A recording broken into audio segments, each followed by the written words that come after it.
Well, my little bell just went and it is 10 o'clock, so I'd like to call this meeting to order. And first, I'd like to recognize that, well, today we're coming from a variety of Nechal territories, but specifically here, I want to thank the Ucluelet Thought for allowing us to conduct our business in a good way here today. So, with that in mind, I do need to go through a couple of things here. First is notice to attendees and delegates that this meeting is being recorded and live streamed to YouTube on the Regional District website. Very exciting website. Introductions. Let's start with the people in the room, and maybe we'll start way over on the end there with Eddie, and then we'll just keep moving in this direction. Hi there. Good morning. Eddie Kunderman, Operations Manager with the ACRD. Good morning. Marilyn McEwen, Mayor of Ucluelet. And Tom Steer, Councillor, District of Tofino. Morning. Kirsten Johnson, representative for the Tokwat Nation. And I'll look up to the screen and I can see Veda's on board there. If you want to just introduce yourself, please. Veda Siga, Area C Director. Great, thank you. I won't get everyone else to introduce because everyone will get a chance to speak at some point here. So we'll just move into an approval of the agenda, and I'll just ask for a motion. So moved. So moved, seconded by, thank you, Kirsten. All those in favor? Seeing none opposed, motion carried. Let's move. Oh, yeah, we got to approve the minutes, of course. The minutes of the West, I'll move from the chair. Then the minutes of the West Coast Committee meeting held on September 4th, 2024 be adopted. Second. Thank you, Marilyn. All those in favor? Seeing none opposed, motion carried. Great. Now we can get into the fun stuff. So first up on our agenda today, we have Samantha Hackett, board chair. I don't see Alex here, but I do know we have another representation here from the West Coast Multiplex Society. They're going to be presenting, give us an update on what's happening, all things fun and wonderful at the Multiplex. Wonderful. Thank you. I'd first like to begin by acknowledging our partners and the territories of which the West Coast Multiplex facility will support. Those are Ahousaht, Heshquiyat First Nation, Tloquiyat First Nation, Tokwat Nation, and Ucluelet First Nation. And thank you so much for the opportunity to present today and provide an update since our last update in the September West Coast Committee meeting. And we're going to be outlining some next steps for you all. I am, of course, Samantha Hackett, as mentioned. I'd like to introduce a couple board members. I have Shannon Chase here with me in person. She's our board secretary on the executive. And joining us online, you'll see Julia Taff. She's one of our board members as well. Thanks, Julia, for zooming in from afar. And yeah, Alex Masso, our vice chair, and Carrie Ho, our treasurer, send their regrets, unable to join today. So this year, we've had the privilege, of course, as you all know of, last update, we talked a little bit about the language piece. So working with our Tloquiyat First Nation Language Department, particularly, and in the last couple of months, we've been working very closely with Levi Martin, Moses Martin, Beverly Martin, and Anna Masso. And together, we've really been able to integrate the Nuu-chah-nulth language into our vision and mission statement, which has really been a significant step that we're looking forward to being able to release in the new year. The key piece, of course, with the location, and I know there's been a very exciting and historic MOU that's been signed. So congratulations to that, the Tloquiyat First Nations and ACRD MOU for the airport lands.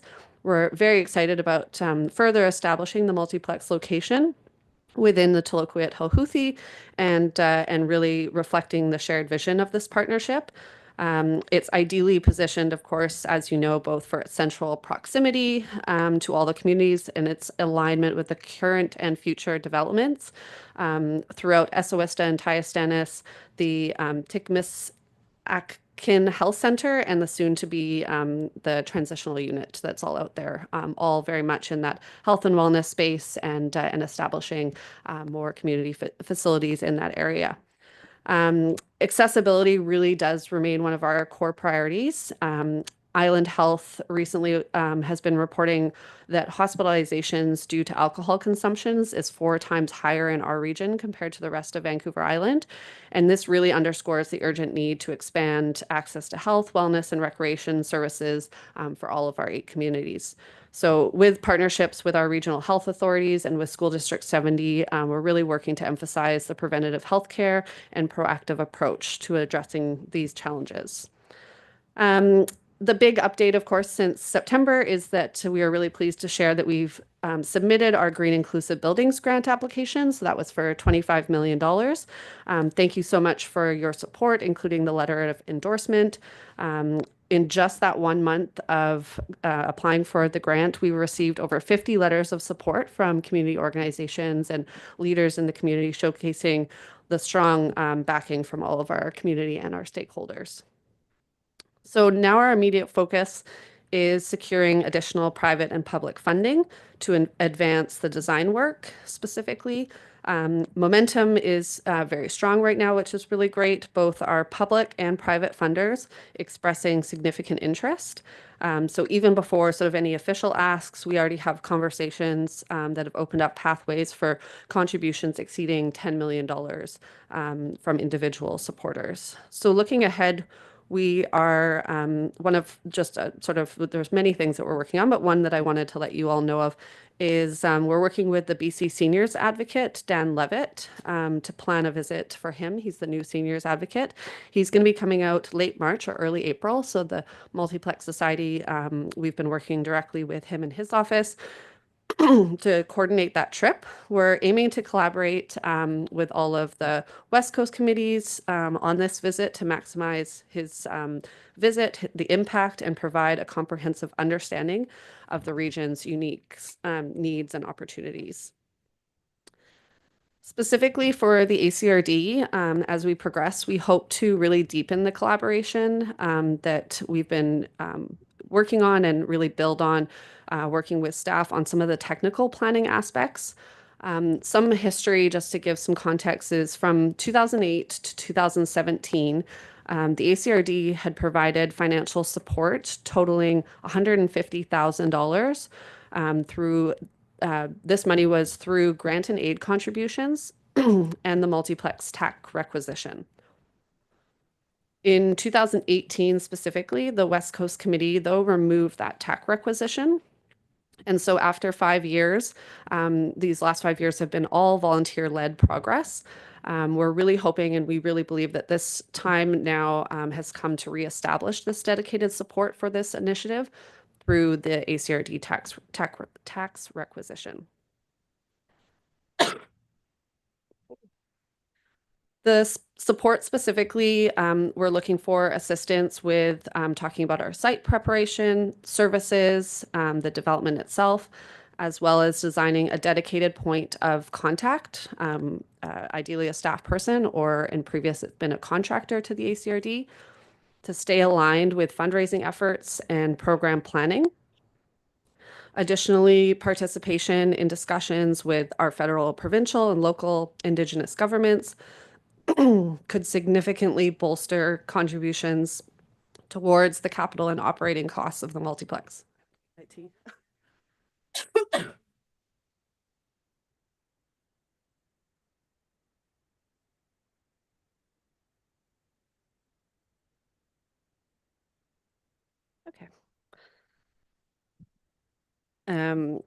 So yeah, working with all of those partners to bolster our contributions towards the capital and operating costs, ensuring accessibility, affordability, and the sustainability. One of the things, opportunities that has come up, so an example is through the Vancouver Foundation, there's a new grant. It's $100,000 per year for 3 years.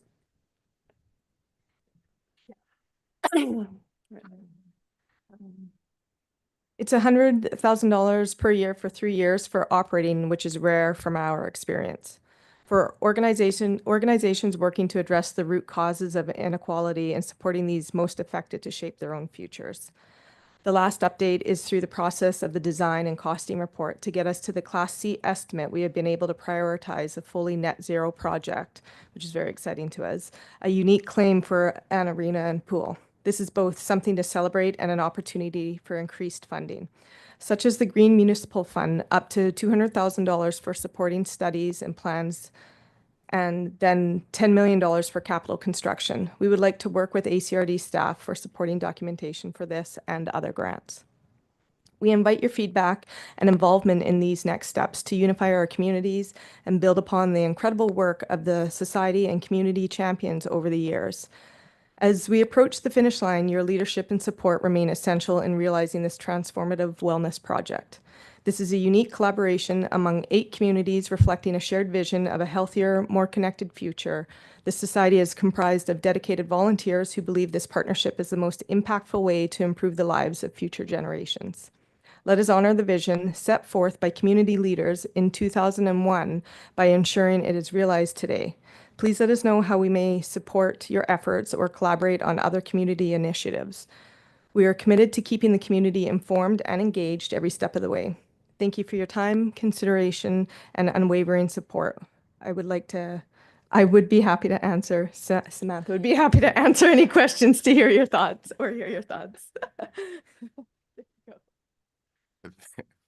Thank you, Shannon and Samantha. Appreciate that. I'll look to the committee to see if there is any questions or comments for there. And I can see Veda's got her hand up already. Go ahead, please, Veda.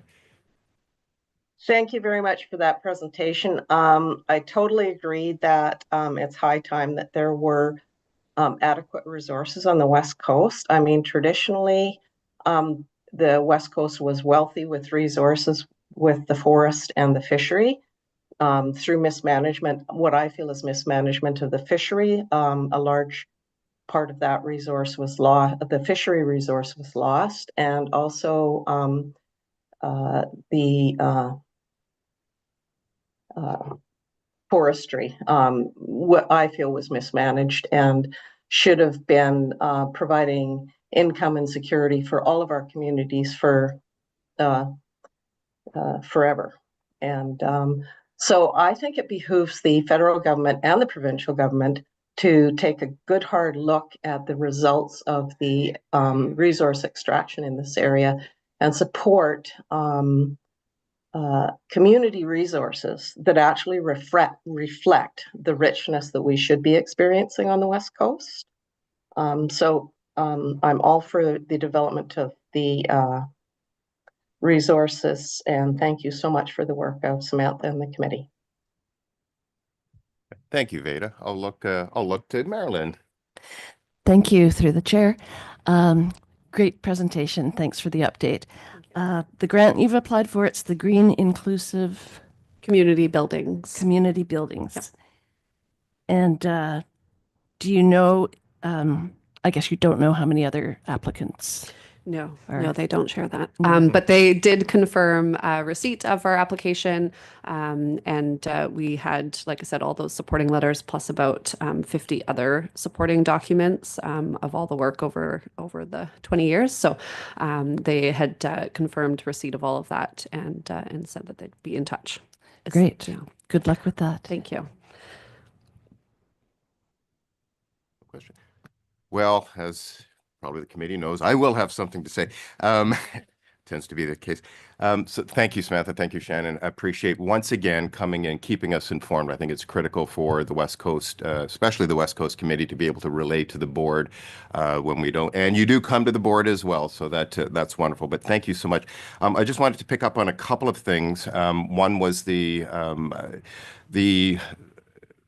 between 2008 2017 roughly there was a contribution through the ACRD and mostly for that administrative support that you articulated here moving forward that we would like to see going that you would like to see and the society would like to see going forward.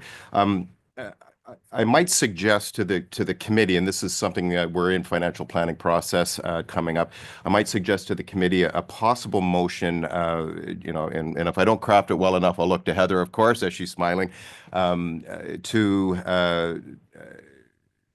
look to reestablish a dedicated support through the Multiplex Society through a tax requisition, and I'm not going to put an amount to it at this point. I think we'll leave that for discussion, but this would be a recommendation to the board for the reestablishment of a dedicated support. I'll look for maybe a seconder. I'll second that. Thank you, Marilyn. I'll just look to see if there's any questions or comments. I see a hand up there, and I don't know, Liam, if that was for us, but on this particular one, I won't look for comment from the public, but I will look to see if there is any from the rest of the committee.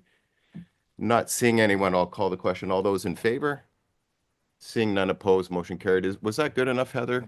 Okay, great. Thank you. Wonderful. And then now that we got that out of the way, I just a quick question. It refers to the grant, and I know you don't know how many people are there, but did they give you a time frame as to when you might be able to be yay or nay? No, they didn't. And so the first round, when we were following the time frame of what happened, the first, like this is the third iteration of this intake, it went a lot quicker than the second round. This last second round took over a year. Federally, though, because of and this is all speculation, of course, with just election and just the time of year and budget process and things, our speculation is that it would be much quicker because of everything coming in 2026 or 2025. So fingers are crossed to hear quicker. Definitely any work from any of the communities to support, talking with any, we're doing a lot of follow-up in the background to try to find out and our construction partners and planning partners have different connections to more on the staffing side, but on the elected side, if there's anything, we'd love the opportunity to connect with anyone you're connecting with, or have you advocate on our behalf as well. Thank you, Samantha. I know that you've probably done a much better job than we could do connecting with those people, but if I do, and I will be talking to a member of parliament in not you. too distant future here. So in fact, we were exchanging emails. So I'll throw that one in there. Thanks so much and appreciate once again coming out to speak with us here at the committee. Thank you. So next on the agenda, Bob and Caitlin. Wonderful. Thank you for coming out once again, Bob Hanson and Caitlin Boudreau, community coordinators, WildSafe BC, Pacific Rim, providing an overview of the 2024 season and actions for 2025. Thank you so much. Do we have a remote for our PowerPoint presentation that we can use? Actually, staff are going to They'll share your advance. presentation, so you can just ask them to advance your slides when you're ready. Sounds good. Great. I just turned it off. Thank you for the opportunity to be here and to present on a region-wide perspective on the WildSafe BC program and coexistent challenges. And as Tom said, I'm Bob Hanson, and over to Caitlin. Hi, everyone. My name is Caitlin Bodan, and I am the first full-time year-round WildSafe BC Pacific Rim Community Coordinator. Woohoo! Bob is retiring in a few short days, so he's passing on the torch to me. And I'm very much looking forward to working with you all in the future and helping keep wildlife wild, wary, and alive. And if we can move on to the next slide, please. Sorry, just technical difficulties here. One That's second. There we okay. go. We're used to that. Yeah. There we go. Thank you very much. So on the agenda today, we're going to be giving you a season overview, reviewing the reports. Bob and I have been collecting all that data this year, and we've got quite a bit of data to share with you today, including the different types of human-wildlife conflict that we had in our community. But we'll also dive into the types of education that we provided visitors and residents this year. And we'll move on to our program goals for the following year and questions. Next slide, please. So just a reminder, I'm sure it's review for most of you, but WildSafe BC is managed by the BC Conservation Foundation. We are a registered charity and a nonprofit organization. And we are the provincial leader in preventing human-wildlife conflict within our community. Ultimately, our goal is keeping wildlife wild and our community safe. Next slide. Okay, so we've had a very busy year, and that continues even right to today. The reports keep coming in as recently as this morning. So the big picture is 322 bear reports. Quite a busy, unusually busy year with wolf activity. So 73 wolf reports. And again, there's been some more recent reports to add to that number. 7 cougar, 38 deer, and surprisingly 1 elk. We received these reports from a variety of sources. The Conservation Officer Service RAP line is we encourage everyone to report to the Conservation Officer Service, and they did provide the largest number of reports. 111, though, from Facebook and other social media, and 110 from other sources. That's primarily people reaching out directly to us.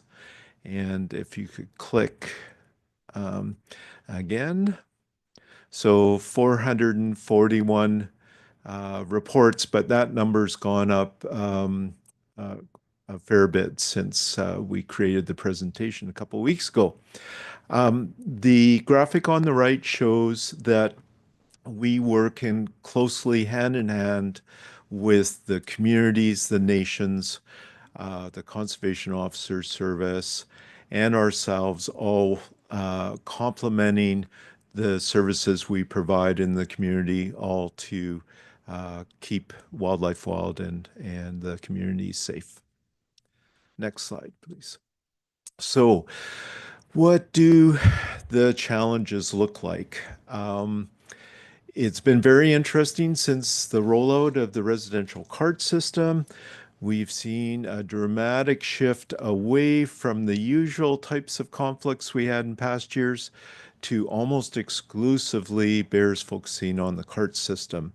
So all of these numbers have increased in the past week, but we had 22 unanchored carts dragged away, 120 carabiner repairs, 138 polycarts accessed overall, 55 of which were organics, 83 garbage, and 38 recycling. As I say, we're getting reports every single day from Ucluelet and Itatsu, so those numbers have all been steadily increasing. Next slide. And so this is what it looks like, that picture of the bear pushing the cart. That was actually a video. The person was trying to scare the bear out of his yard, and the bear started to leave and then changed his mind and got behind the cart and started pushing it towards the person, at which point the person decided they were not going to try and scare the bear away. I just wanted to mention that 90% of the reports that we received this year regarding bears were related to them accessing unsecured carts. The carts are not bear proof. They are bear resistant when they're used accurately. And so that means anchored down using a chain and then using the clips. What we're noticing is the bears are learning how to break those brass clips. The picture on the left is taken at a staff accommodation here in Ucluelet. And so those carts were unanchored and the bear managed to get into the organics cart. The picture on the right is a home here in Ucluelet that has had multiple bear incidents. They have been continuously coming and breaking the clips. They have been replaced, and we're actually working with that individual on building electric fence. And the photo on the very bottom is the steel clips. So those are more durable than the brass clips that came with the carts. Next photo, or next slide, please. There you go, Bob. Yeah. So the mantra that we've been ourselves, the ACRD, Surfrider, the districts, many partners in the area have been emphasizing is do your part, secure your carts. On top of that, we've also been promoting, as we always have, that all types of containers need to be secured. So we actually had 23 commercial bins accessed this year, and the most recent incident was in Boat Basin a couple of days ago. So Next slide, please. right, still me. So how many bears have we had active in our communities this year? So 3 in Tofino, 2 in Ucluelet. In the past week, that number's increased to 4. 1 in Millstream, 1 in Port Albion. We're now up to 2 different bears in a tatsu and 1 at the junction. And the picture on the right shows the behavior of a fearless, highly habituated food conditioned bear using the 4-way stop in downtown Ucluelet. So we had 3 buildings entered, and that number's gone up to 4 now. 3 vehicles entered, 3 shed structures entered, 4 livestock coops, and 2 incidents involving fruit trees or gardens. This is where it's really noticeable how the nature of conflicts has significantly changed. 2021, 2022, there were just under 100 structures broken into. The past 2 years, we've had 7. This 21, 22, we had 45 vehicles entered. This year we had, or the last 2 years, we've had 7. So the bears have really shifted their focus to the residential cart system. And other aspects of the reality of being in conflict with bears are close encounters. In the email I sent around, and we talked about just before this, the incident with the picture window in a house across from the school on Friday. 4 instances of bluff charging, similar to that picture I showed where the bear was pushing the cart towards the person trying to scare it off. We call that behavior resource guarding, where they get so comfortable in the situation, rather than running away from people, they actually stand their ground and say, "No, I'm not leaving, you're going to leave." And they press that point. 5 instances bear spray was used by residents, and there was 1 attack on a dog. Next slide, please. So, so we have these numbers. 1 bear was trapped and translocated. They set a trap, and it was clear that they'd caught the wrong bear, so they actually translocated that bear quite some distance away.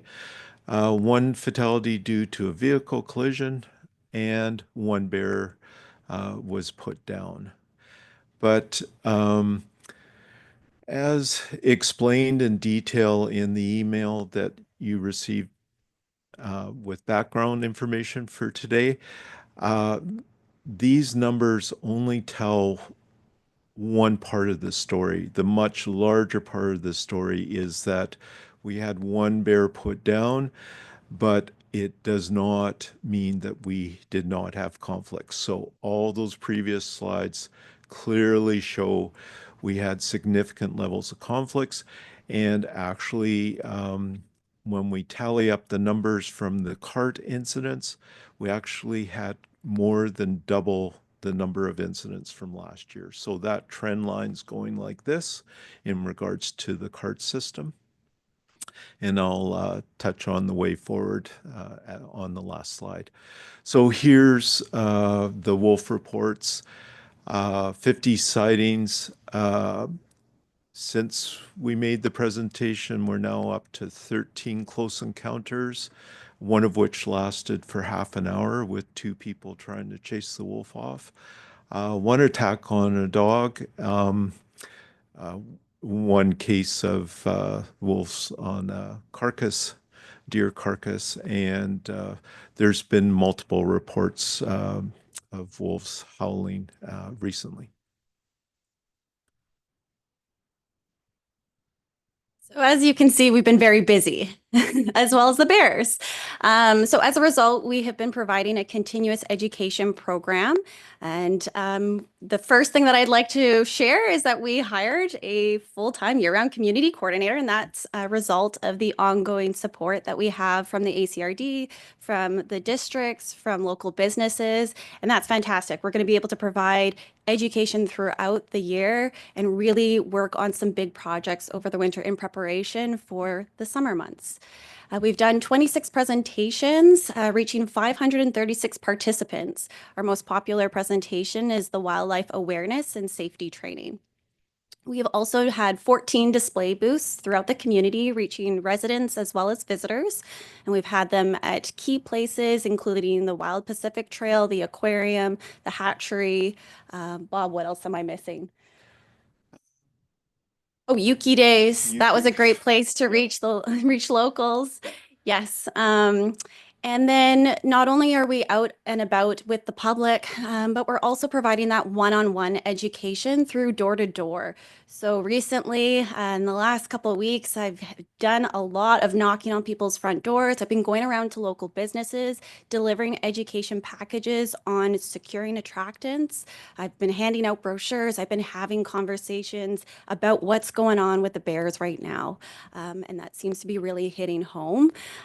So we've been doing that as well as going into key hotspot neighborhoods where we've seen a lot of bear activity. We've also done 4 bear spray workshops and we've reached 54 participants. Next slide, please. We also organized our first community pumpkin drop-off, which proved to be quite the success, one in Tofino and one in Ucluelet, encouraging residents to dispose of their pumpkins as they are an attractant for not only bears, but deer as well.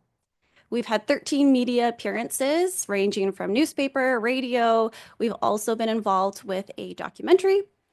And we've been working with local businesses on the Business Pledge program. So ensuring their infrastructure meets a Bear Smart status, training their staff, working with management, coming up with infographics and information that can be shared and distributed throughout their business, and just to keep them safe, keep wildlife safe as well. We also have completed 1 bin tagging session, and we have another coming up in the next week. And just making sure that folks are not bringing their carts out the night before. That can be a huge issue in our community. Next slide, please. Okay, so another aspect of our program is providing electric fencing solutions. So we know that electric fencing is essentially a long-term solution for people's situations. Again, a busy year once again this year with 3 chicken coops, actually 6 cart enclosures now, 1 for bees, 2 industrial garbage enclosures, and thanks very much, Eddie. We did it after several years. The Salmon Beach commercial bins and recycling depot are now enclosed in electric fence. 2 community and gardens, and 1 is the large new community garden in Etatsu. And since the electric fencing program started with a subsidy fund established by the ACRD, we've completed close to 55 projects. Oh, and this is an example of what some businesses have chosen to invest in for their staff houses. And there's now 6 of these have been completed, and all of those locations had chronic, persistent year-to-year problems with bears. And now they no longer have problems at those staff houses. So moving forward,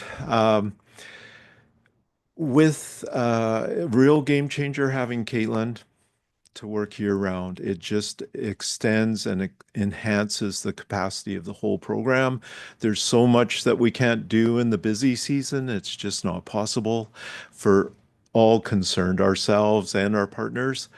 So this going forward, want to expand on the Wild Safe Business Pledge Network region-wide. Would very much looking forward to working with the District of Ucluelet on creating and implementing Ucluelet Wildlife Attractant Management Bylaw. We had meetings yesterday around meeting those challenges that I outlined with the residential cart system. And I really feel we're at a sort of a tipping point right now.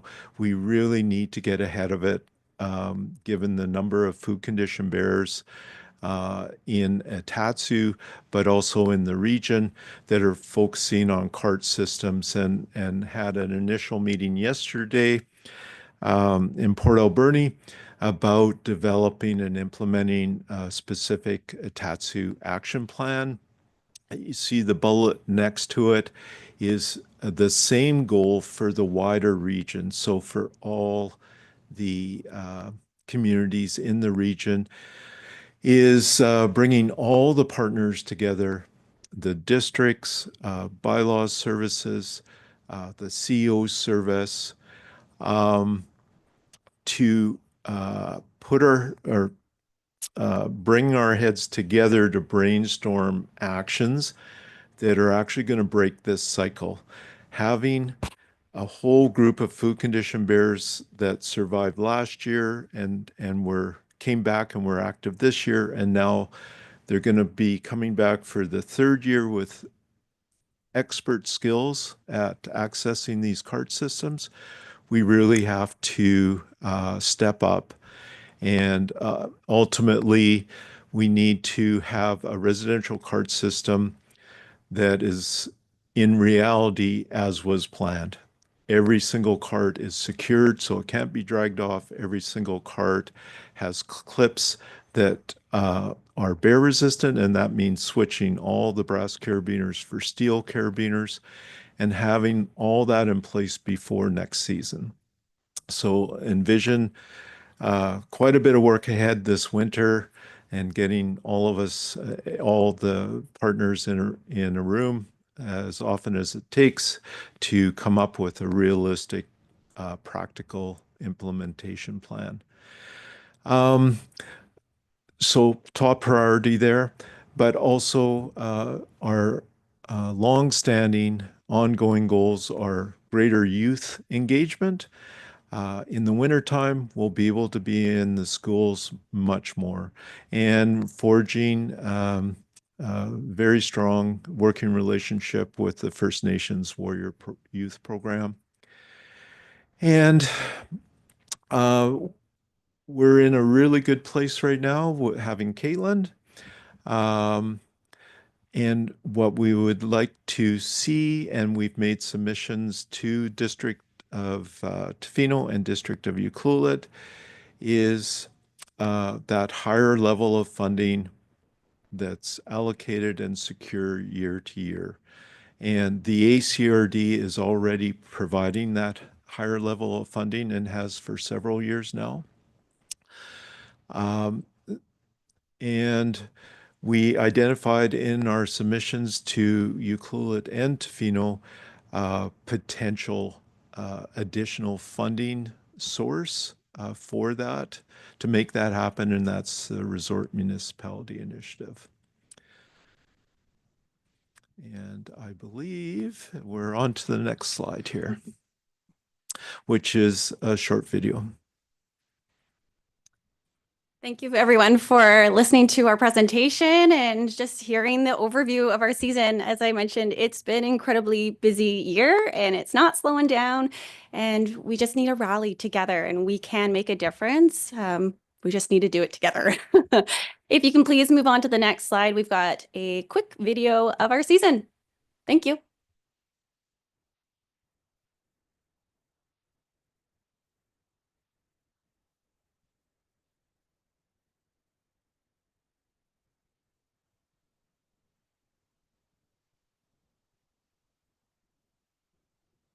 We could sing. There is music. You I'm can a horrible singer. You'll leave.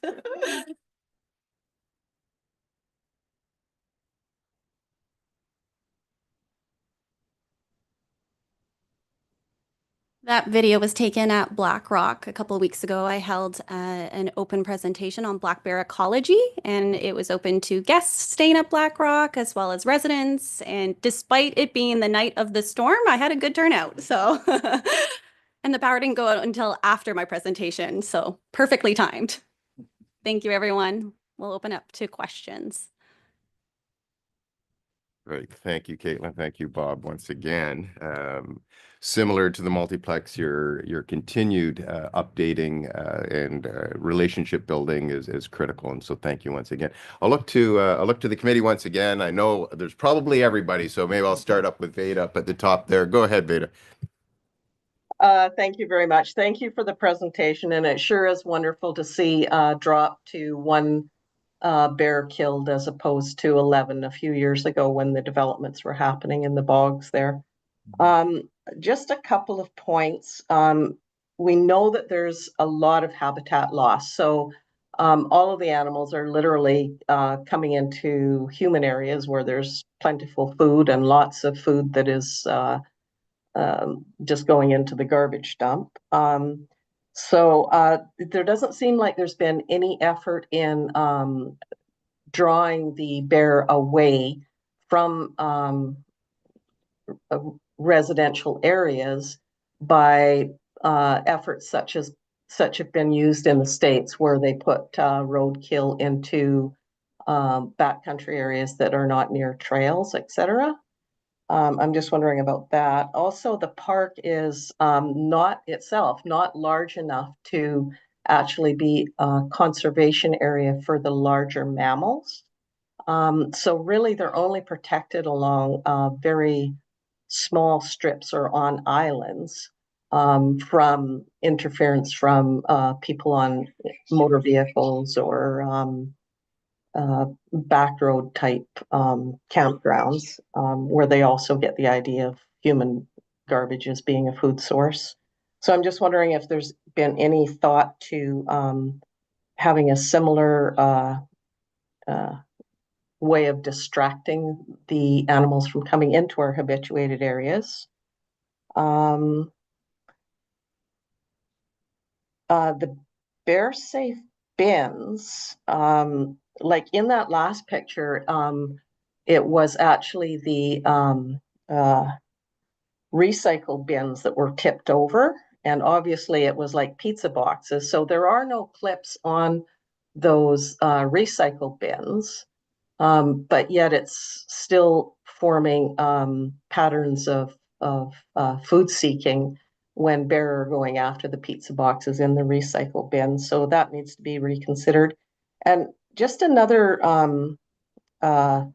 point about the creation of these bins, I could see right away it was going to be an issue because so much research has gone into developing bear safe bins, and yet we're going back to the drawing board and creating individual pickup instead of using the large bins that have been found to be effective, like in Jasper National Park.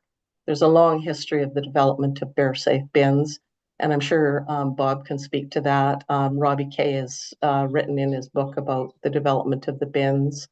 And I'm just thinking perhaps we should reconsider just going back to the big bins, particularly in areas that tourists use, because they're not familiar with bear attractants and how important it is to be conscious of how you discard your organics in our environment. Ultimately, after the discussion, I'd like to put forward a motion that we get a cost consideration on changing from the individual household bins to the larger community bins. Thank you. Thank you, Veda. There's a few things there, and I don't know, Bob, if there was a couple of questions, and then I'll let you go if you got them all. If not, we'll go back to Veda, and then Veda, we'll look to maybe a motion once the whole group is finished having conversation. We can maybe go back to you to see what you had in mind in terms of a motion. Yeah, I'll touch on a few things. First off, with the residential cart system, of course, our role is to work with the existing what the existing system is, and to try and make it as bear resistant as possible in terms of, those high level decisions as to what kind of system is in place. That's not the role we're in. That's will certainly support decision makers with as much information as we can when those decisions are being considered. For the current system, you mentioned recycling. That's a new development this year, and I think it's a symptom of having food condition bears last year that came back this year, and we're seeing a progression in the behaviors of those individual bears. So we're seeing like we had 38 recycling carts. Part of that, I think, is just a case of they're right beside the other carts and they just take them all out. Part of it is the education challenge that we have is getting people looking in a recycling cart, picking out an empty pizza box, and there's 2 slices of pizza in it. So that's an education, that's human behaviors that we have to keep working on, is make sure the recycling's clean. They may tip it over, but if everything's clean, they're not going to spend a lot of time on it. In terms of, I keep referring to those food condition bears.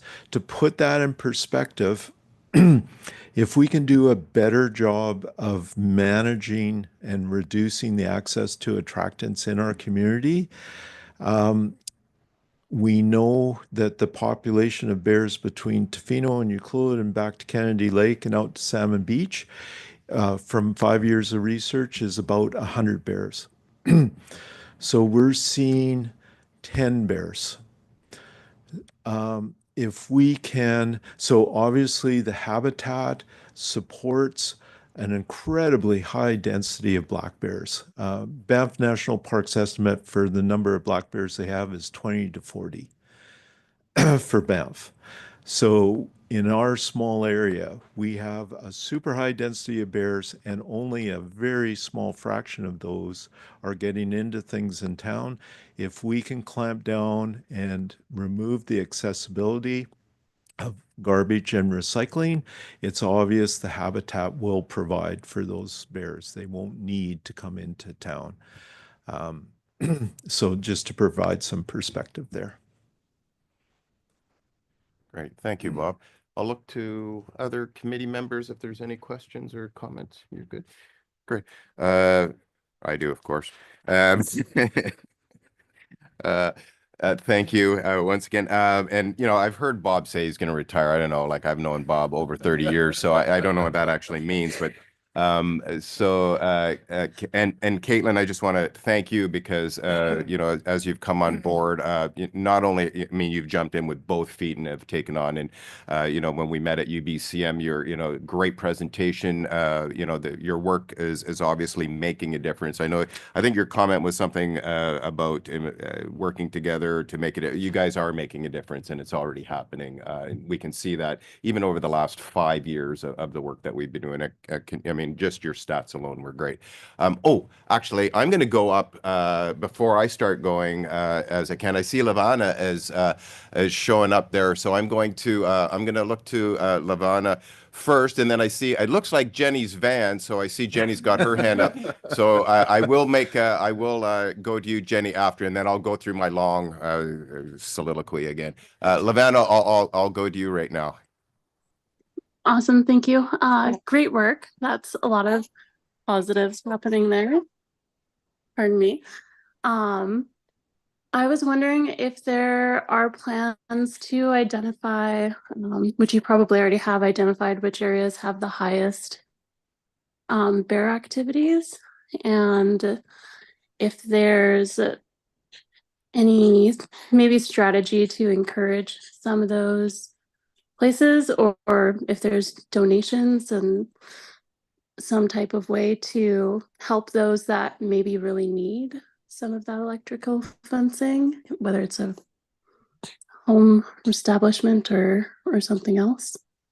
Just curious if there's another means for people to reach out and ask for support on those types of projects, or how much is a project at that scale for a residential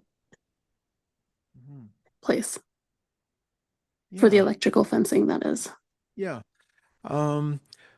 The pictures that I showed of the staff housing electric fence for the card enclosure, the cost to the business was roughly around $500.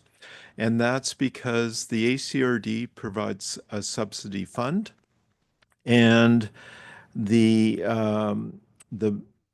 if you get an electric fence, you get reimbursed 50% of the cost of materials, up to a maximum of $500. So those systems for the card enclosures are roughly around $1,000 each, and then you get reimbursed $500. And the other side of it is through the funding from everyone for salary dollars.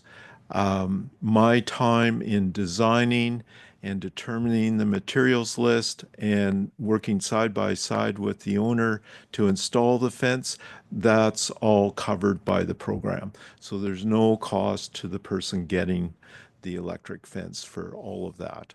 So they pay 50% of the materials cost.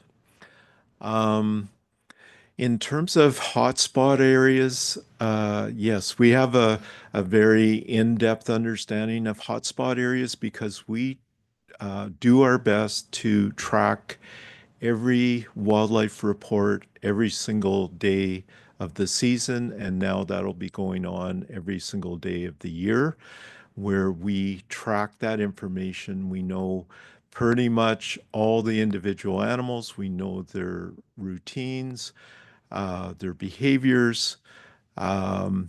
We work in those hotspot areas to understand the specific characteristics of the conflict that's happening there. So what we do is very fine scale targeting of hotspot areas. So that's a very big part of our program.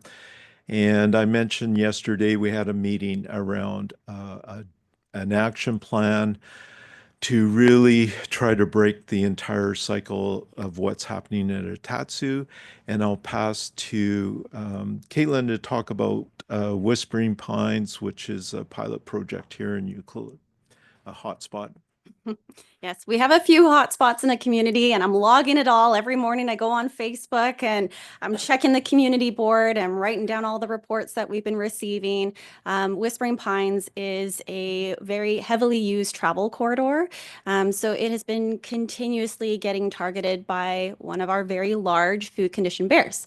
And as a result, Bob and I have been going around and knocking on the doors and educating folks on anchoring the carts and replacing any broken clips with steel carabiners, providing that information, having that one-on-one communication.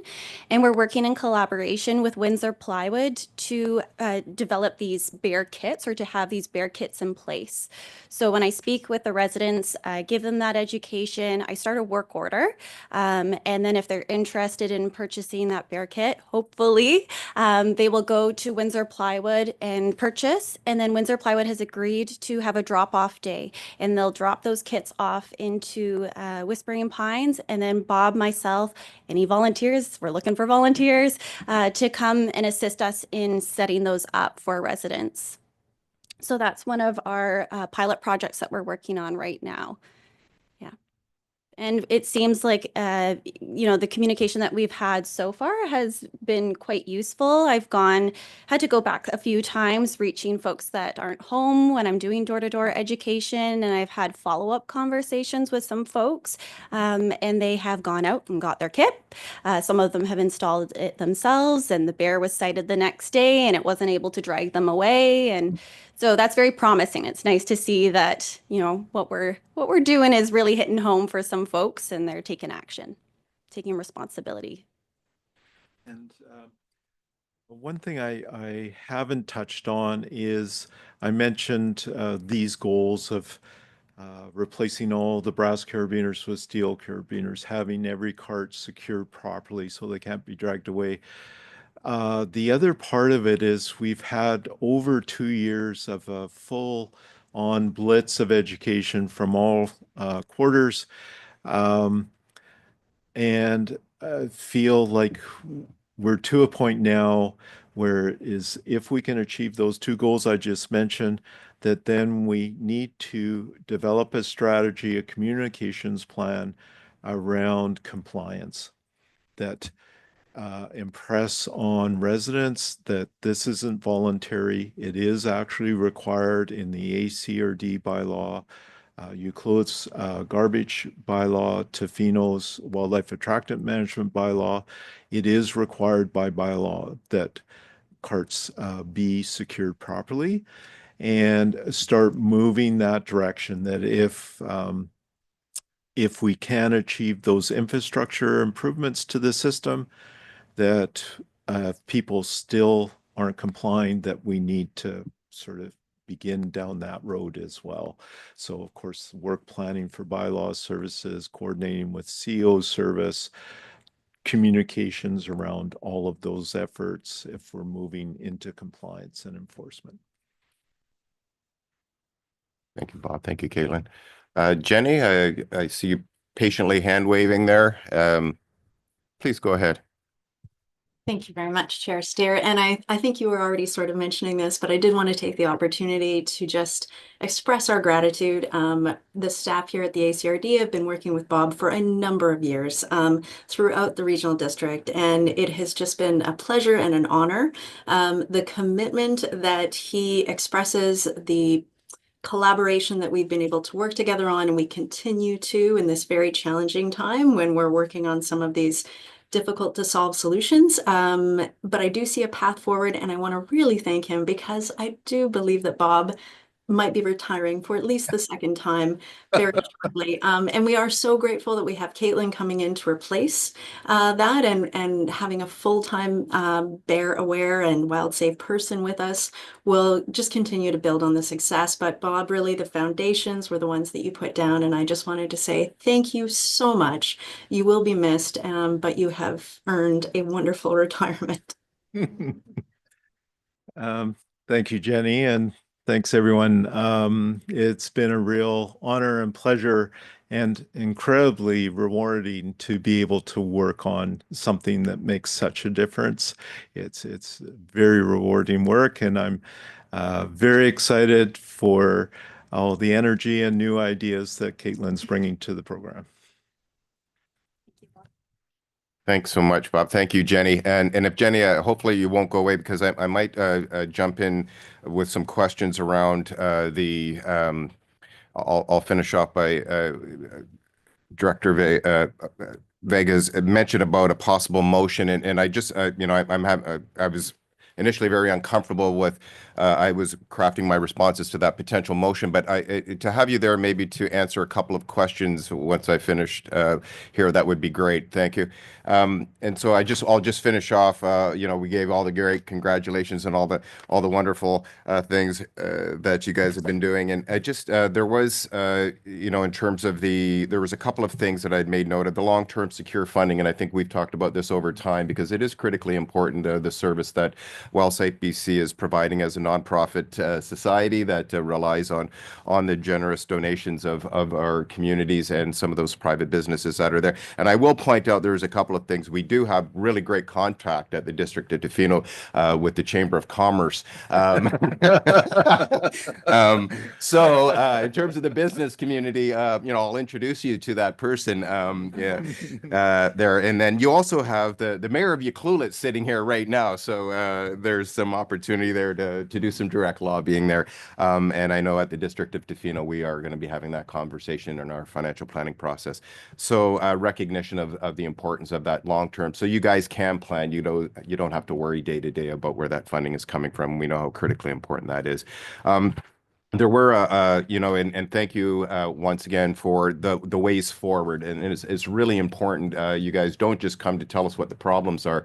You come with very actionable items that we can work on. We'll need to be in close communication, of course, for there. And I know certainly things like the wildlife attractant bylaw in Tofino, your participation was critical in making it easy for us to raise our hands to say, yes, this is the way forward. So thank you for all of that nice list there, and working closely with the communities to enact those those ways forward that we know are important. And Bob, that documentary that that was we weren't the greatest actors. It was a French film crew, and they kept, we would go off into the ether, and they're trying to direct us back into there. Anyways, it was a lot of fun.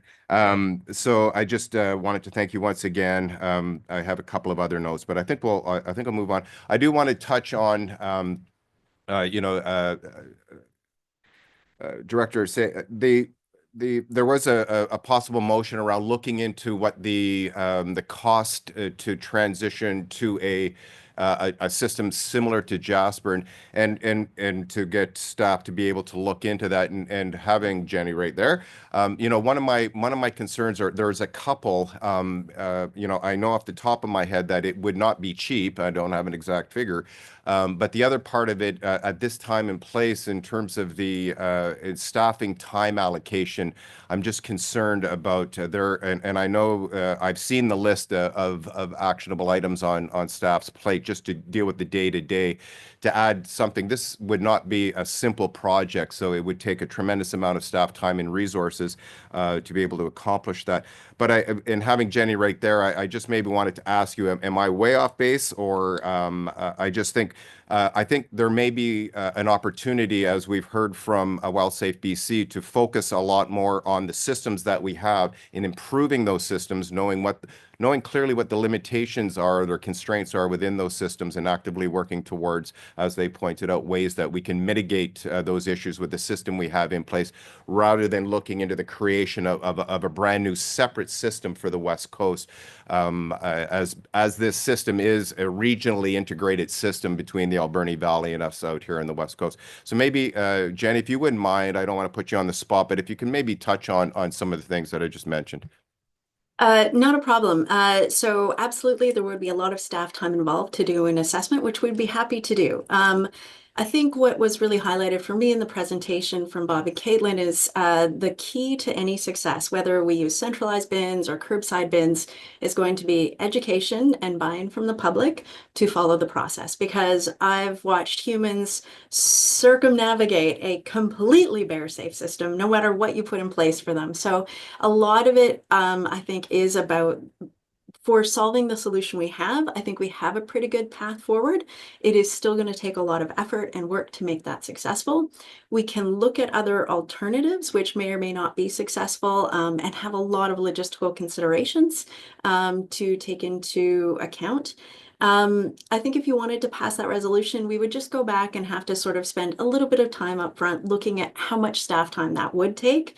And then we could take that back to the board for consideration if we wanted to add that to our work plan as a priority, and then what other projects it might have to offset because of our limited resources. But we have no problem looking at that. I would say that we are trying very hard, and I think with WildSafe, we're hoping to make some strides towards success with the existing system. So it may even be worth waiting a year to see if we can make some successful strides, and before we look at another system. But just some things to consider. Great. Thank you, Jenny. Appreciate that. Yeah, and then I was going to go up, Veda, if you maybe have some comments on that. Thank you very much.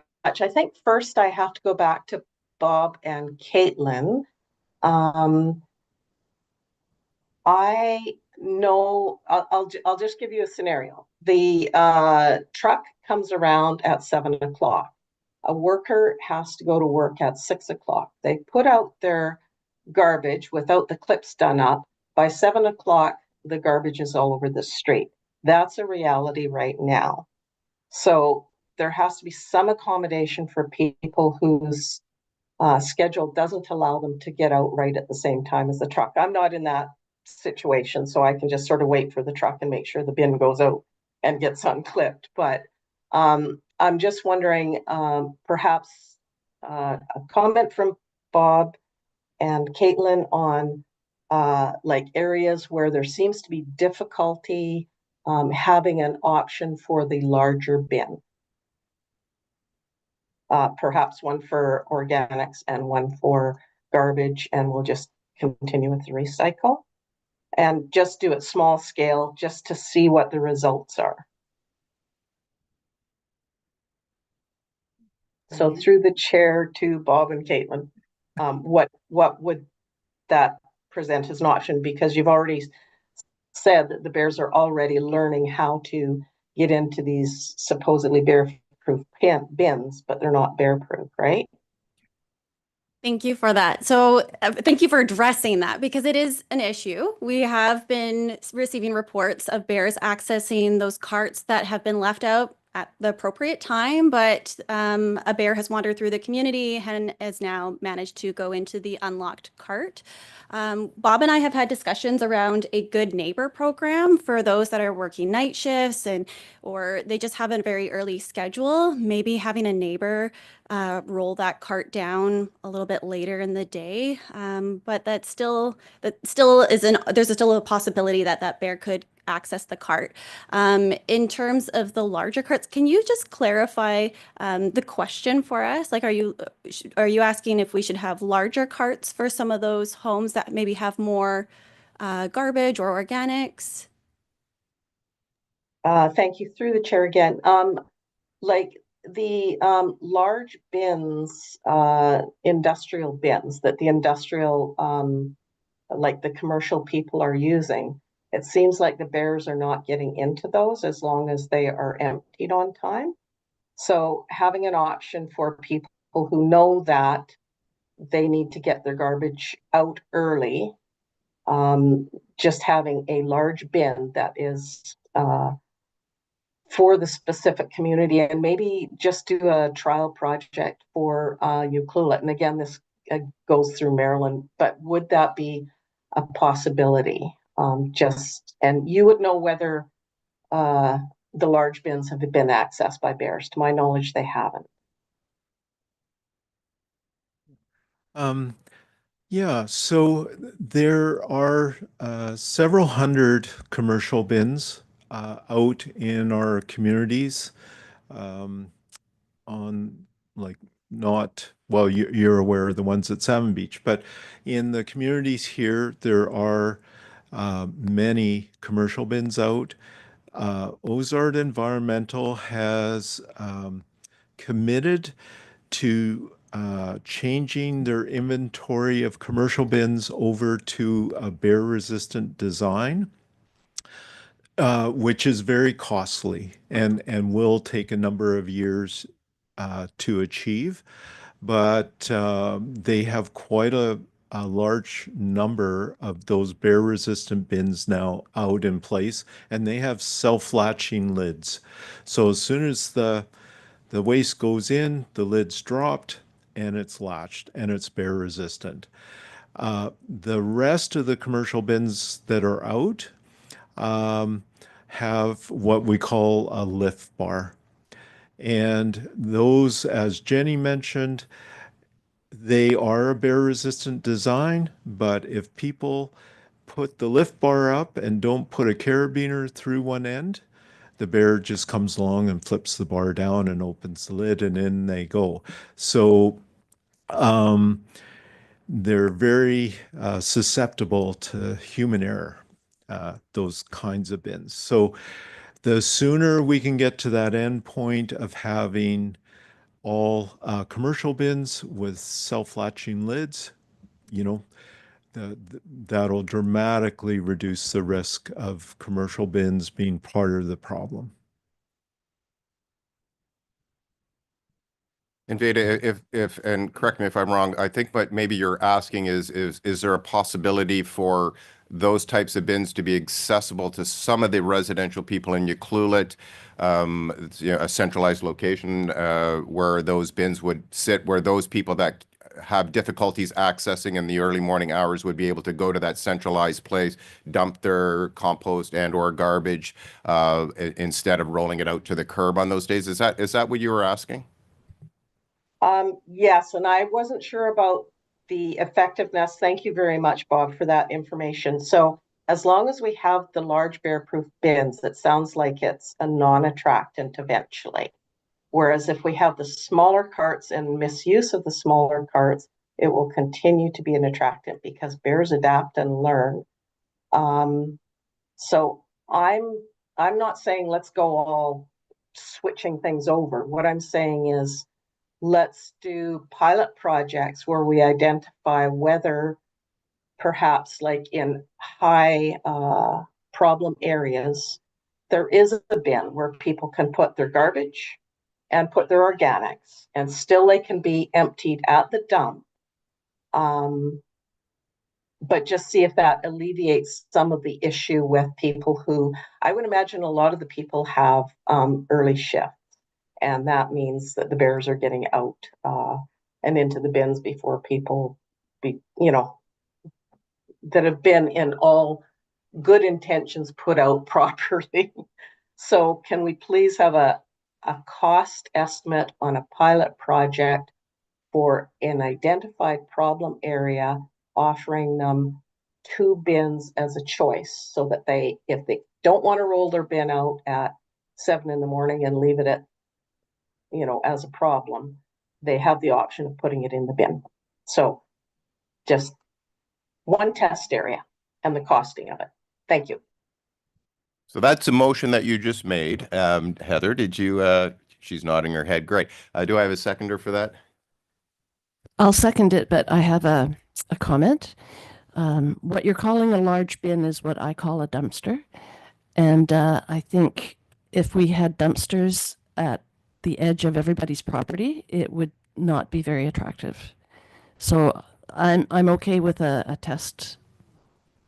pilot test program in one spot, but I really don't want to see dumpsters at the curb of everybody's property. Great, thank you.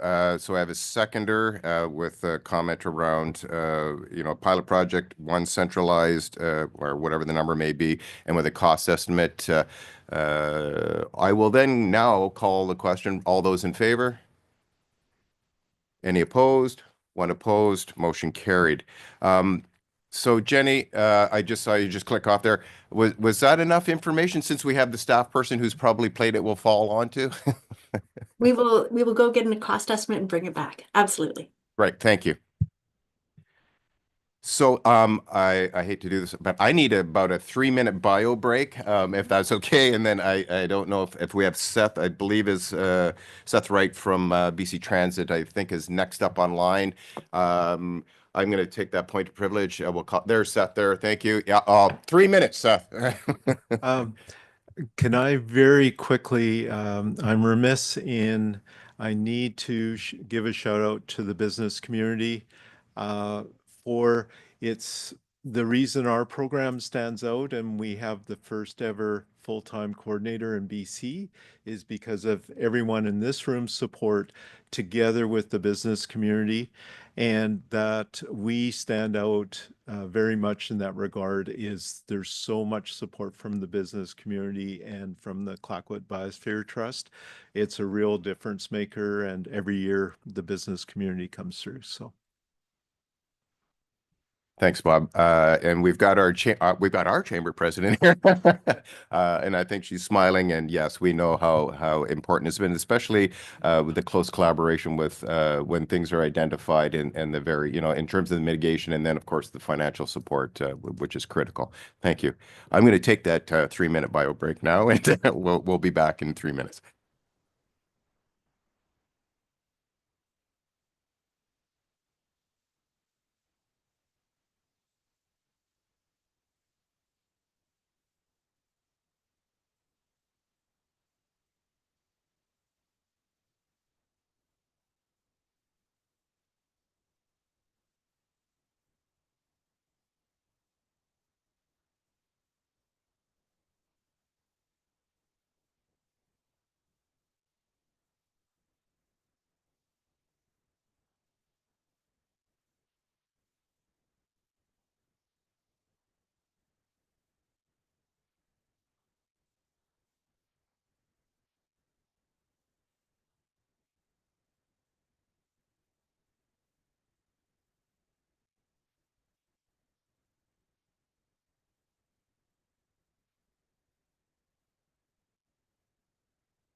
Great. I don't know if that's 3 minutes, but we'll reconvene the meeting here. And our last delegation, but not least, Seth Wright, Senior Manager, Government Relations, BC Transit, presenting an update on West Coast development and implementation on March 1st.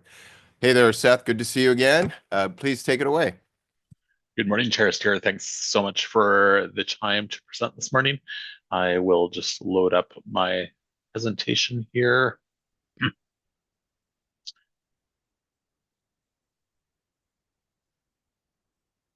And I will assume you can see my screen.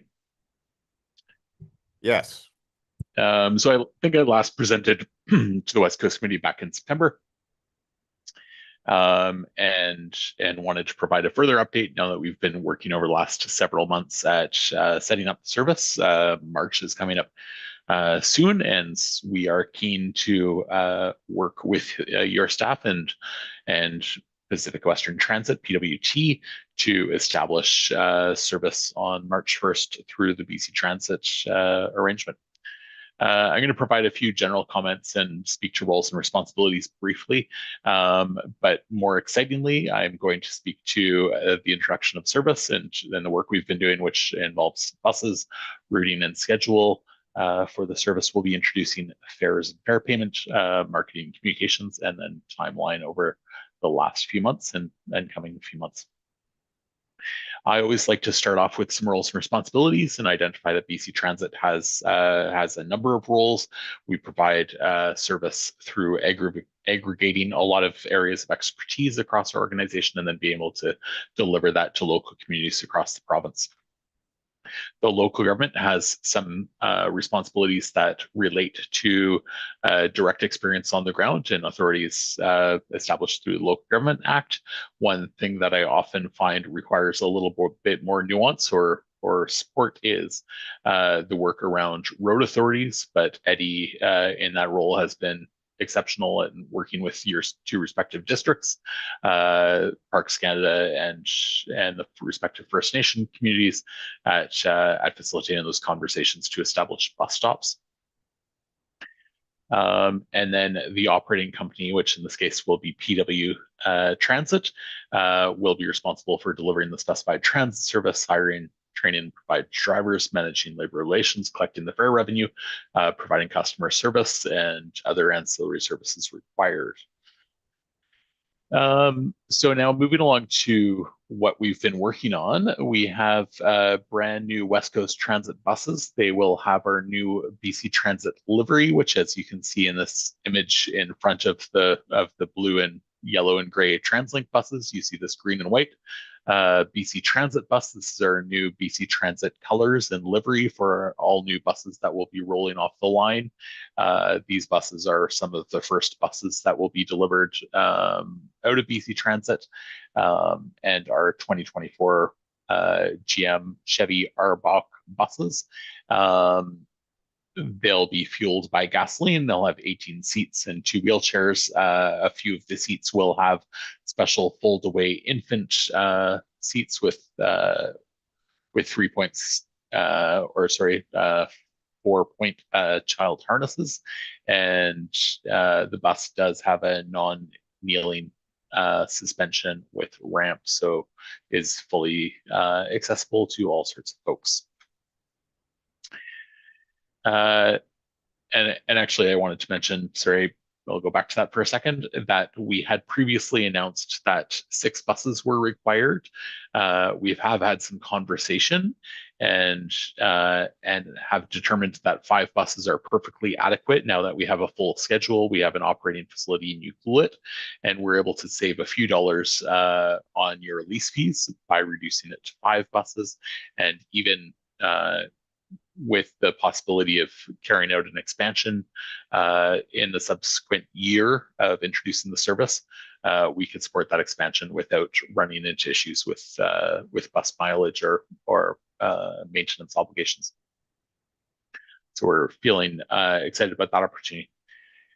In terms of the routing, we have some preliminary draft route maps being developed. There's a couple of bus stops that are not identified on these maps and a couple of things that need to be fine-tuned. So I have put a draft watermark across them, but this represents some early work that we've been carrying out on putting together a rider's guide, and we're excited about the marketing information. I'll touch a little bit more on some of those aspects later, which is what we're really excited about. Just to give you an idea of the schedule, it is a bump up from the existing schedule that PWT is operating on your behalf. I think you're operating close to 5,000 hours, and this brings it up to 7,500 annualized service hours. We will be introducing service 7 days a week, a weekday schedule and a Saturday, Sunday schedule, which are the same. The frequency will be variable from 60 to 100 every 1 hour to every 2 hours throughout the day. According to the time of day, there'll be 9 weekday round trips from about 7 a.m. and the last trip gets back to you at around 11 p.m. And on Saturday and Sunday, it will be reduced to 8 round trips, just cutting out that last trip of the evening. Will reduce the seasonal service in the winter in future years, starting in October of 2025 for those 4 or 5 months of winter, to reduce it to the weekday service to that sort of weekend service level.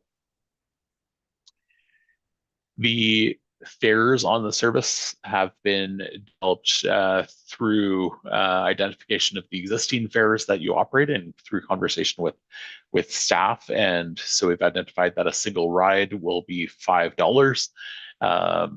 The senior prepaid product, which because of the way our electronic fare payment system works, senior, we don't have separate accounts for seniors or for concessions. So we'll need seniors to prepay for that possibility. Day passes can be purchased or used for $10. 10 rides will be available for $50. And so forth. I guess this really reflects your existing fare process. We're in conversations with the school district in the next week about the possibility of establishing or tying in with their student card system and how we might be able to leverage their existing student card infrastructure to be able to identify what students are 13 to 17 and using that's their own student card to access our bus and being able to register that ridership data through our validators. So we're excited about that possibility as well. Just in terms of fare payment, we have a model slightly different than token transit, but fairly comparable. UMO Transit is something that we've rolled out in most of our transit systems across the province, and it provides a lot of functionality. Currently, it provides functionality through either a card or a phone app. I personally use the phone app 90% of the time I ride the bus, but I do see some value in a card, especially in communities where the cell phone reception is not always great. A card's a little bit easier, especially for some users that might not be as comfortable with the phone technology, but the phone technology is supposed to work when you're outside of range, but it sometimes is a little bit glitchy for people that don't have data and things like that if you're not staying on top of it and you're cutting out of range. The trip service, one of the conversations we've been working on is setting up the technology in the back end. So all of the bus stops are geolocated, and when a bus comes to a stop and as it approaches a stop, it's announced on the bus, and the bus has a digital display inside the bus that says what the next stops are. It also ties into these various trip planning devices. And if you have a trip transit app loaded on your phone, if I'm grooving out to some music and riding the bus, it will give me an alert 2 stops out and say it's almost time to get off the bus. And so the functionality is great. And if you're waiting at a stop and the bus is running late, you can see exactly where the bus is in real time, and provides great functionality. It also provides our operating company great ability to to oversee where the buses are, and if there's any impacts to the route, be able to detour or address those situations as they rise. In terms of marketing and communications, we're really ramping up this work right now. We're starting to put together a website that will mirror the other BC Transit systems in terms of providing schedules and background on the service and fares and all that sort of information. We are currently internally reviewing the first draft of the Rider's Guide. We are planning the inception of service for March 1st and some supportive details for that, and planning out a bit of a media event that we hope to invite you folks to.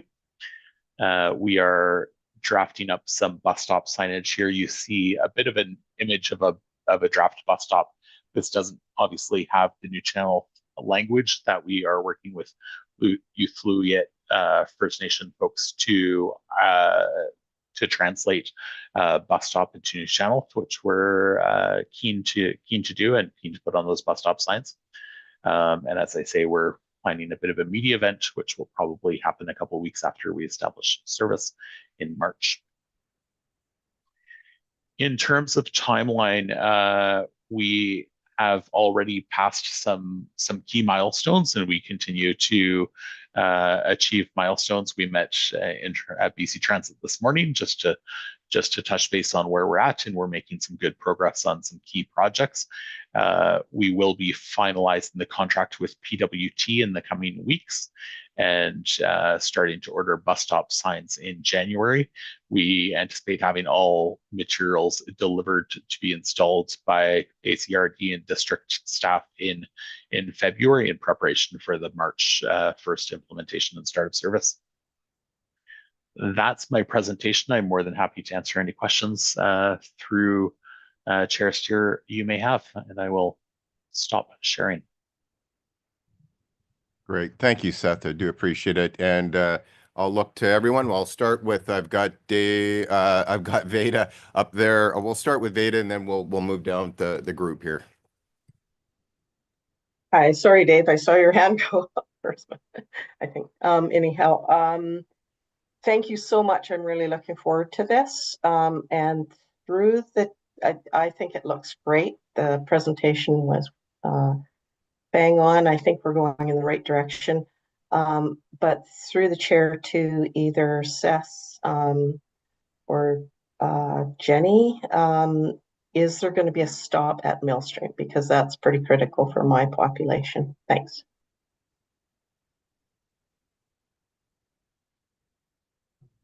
Seth, do you want to take that? We've got Eddie in the room here as well. If I know he's pretty up.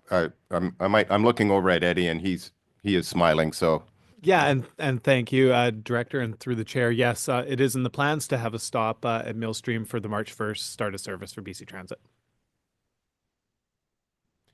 Great, thank you. And we'll go to Marilyn, please. Thank you. Through the chair, I did notice that your new buses have bike racks. Will there also be an area to transport surfboards? Thank you for the fabulous question. This is a conversation that I have had with my fleet engineering team over the last couple of years in anticipation of the preparation of this service. We have struggled with this question and ultimately determined that it's not feasible. There's a few reasons for this, as BC Transit part of BC Transit's benefit of providing the service and ability to keep costs affordable is to be able to move buses around in the event and when accidents happen. So buses do suffer accidents, and we need to be able to move buses around. As part of that requirement, we can't customize buses in specific communities to be able to accommodate bike racks. It's a similar thing in Whistler, where there's desire for snowboards and skis. So that ultimately is considered a no. In conversation with District of Tofino staff, they've identified that the Tofino shuttle doesn't actually see a significant number of surfboards on the Tofino shuttle, and it's typically less than a dozen surfboards a day. So that's informing perhaps our level of comfort with not being able to accommodate surfboards, and that is, I think, just the unfortunate position that we've had to take on this question. Okay, thank you. Great. Kirsten. Hi, Kirsten from Tokwat. As we develop and get a larger population, is there any chance that service would come out to Makoa and area?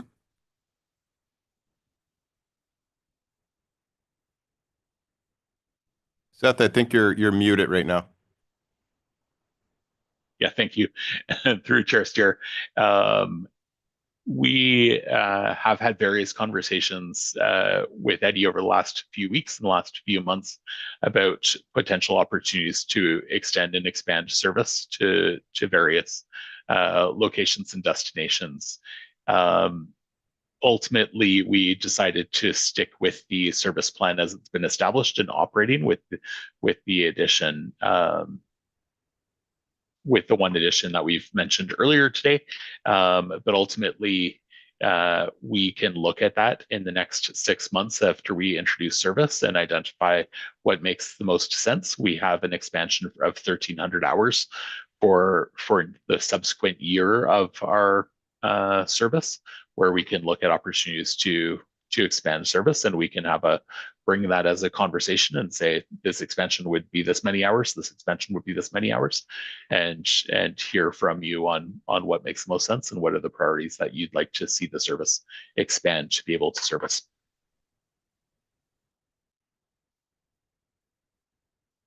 Okay, I guess what I'm asking is, it's gravel road. Like, would it even be feasible? I am not sure I would be able to answer that question without seeing the state of the road and considering it. I might defer to Eddie on that detail. I would say we tend not to want to travel on gravel roads, and it's not a hard and fast rule because not every gravel road is the same, but it's something that we would have to evaluate. Yeah, and through the chair, and thanks, Seth. I think, it would be a challenge given the current state of the road and the inconsistencies with the road from day to day. It's something we can look at and see if it's a possibility and talk to transit about. But I think there would be challenges that we'd have to kind of work together to overcome to make that happen. Thank you. Liam, not Dave, but Liam. I see you got your hand up. You have a question or comment for Seth? Yeah, thank you very much. Just acting superintendent for Pacific Rim National Park Reserve while Dave is away currently. Just a quick question. Really excited to see the transit system moving forward. Currently, we have the ACRD service is providing stops at both Long Beach and the Lower Radar parking lot. Just wanted to confirm that is the intention is for that service to continue. And then provided it is, we will just need to, just flag that we can complete and get the letter of occupation processes complete for BC Transit. Yeah, indeed. And I believe I responded to an email inquiry from Eddie looking to schedule that meeting to continue that conversation. And I should mention also that the stops in Park Canada, we do have every intention of continuing to service those stops, and that those stops will have trilingual signage for your signage requirements. Excellent. Yeah. Thank you very much. All right, thank you. I have a couple questions. I just want to start. Thank you, Seth. Of course, one of the things, and I was looking at the fare schedule and the methods of payment, and I know one of the issues we've had historically with potential use of fare boxes, and I didn't see that in the presentation. Is that going to be part of it? And if it is, I've got a few questions around that. Certainly. So I think in my last update, I mentioned that cash was still going to be part of, that cash was also going to continue to be accepted or accepted as it is on every other BC transit system. So, and we would have a fare box on the bus so people could pay cash. I understand that currently it's only digital payment options on the bus.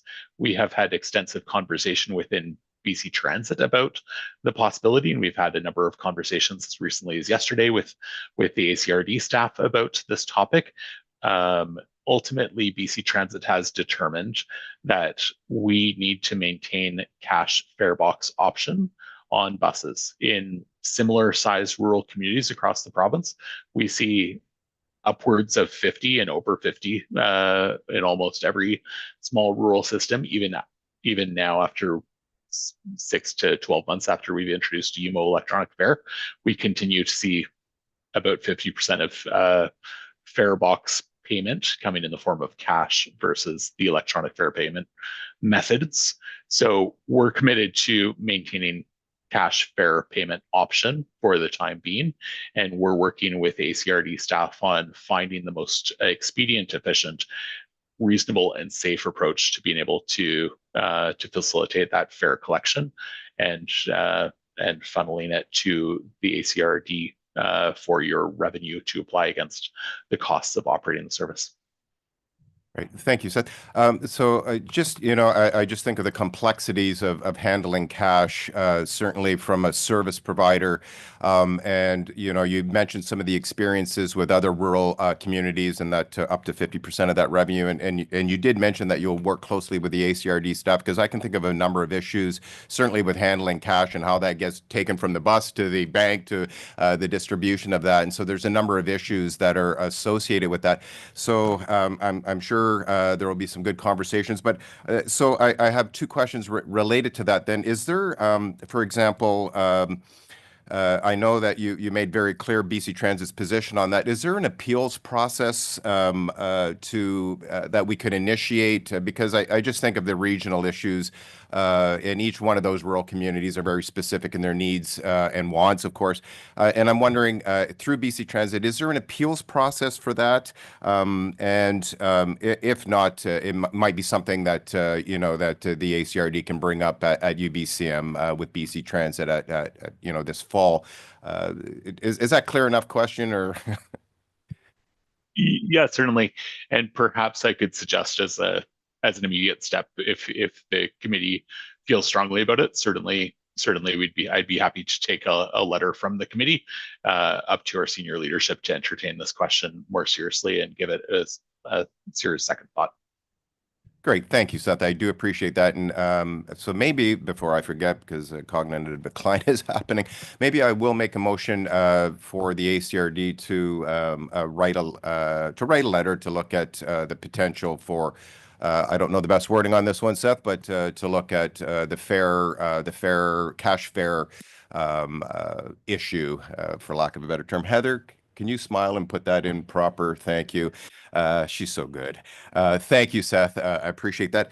I do have another question around in terms of the service provider, and I know this summer, in terms of when the ACRD was running the service, there were, there were some labor issues that come up, and I'm wondering with the current service provider, how are issues, for example, with the service provider, how are those dealt with and how are they rectified?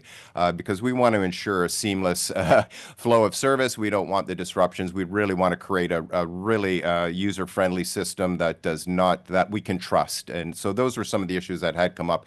And I'm wondering if there is a process that BC Transit has in place for their service providers.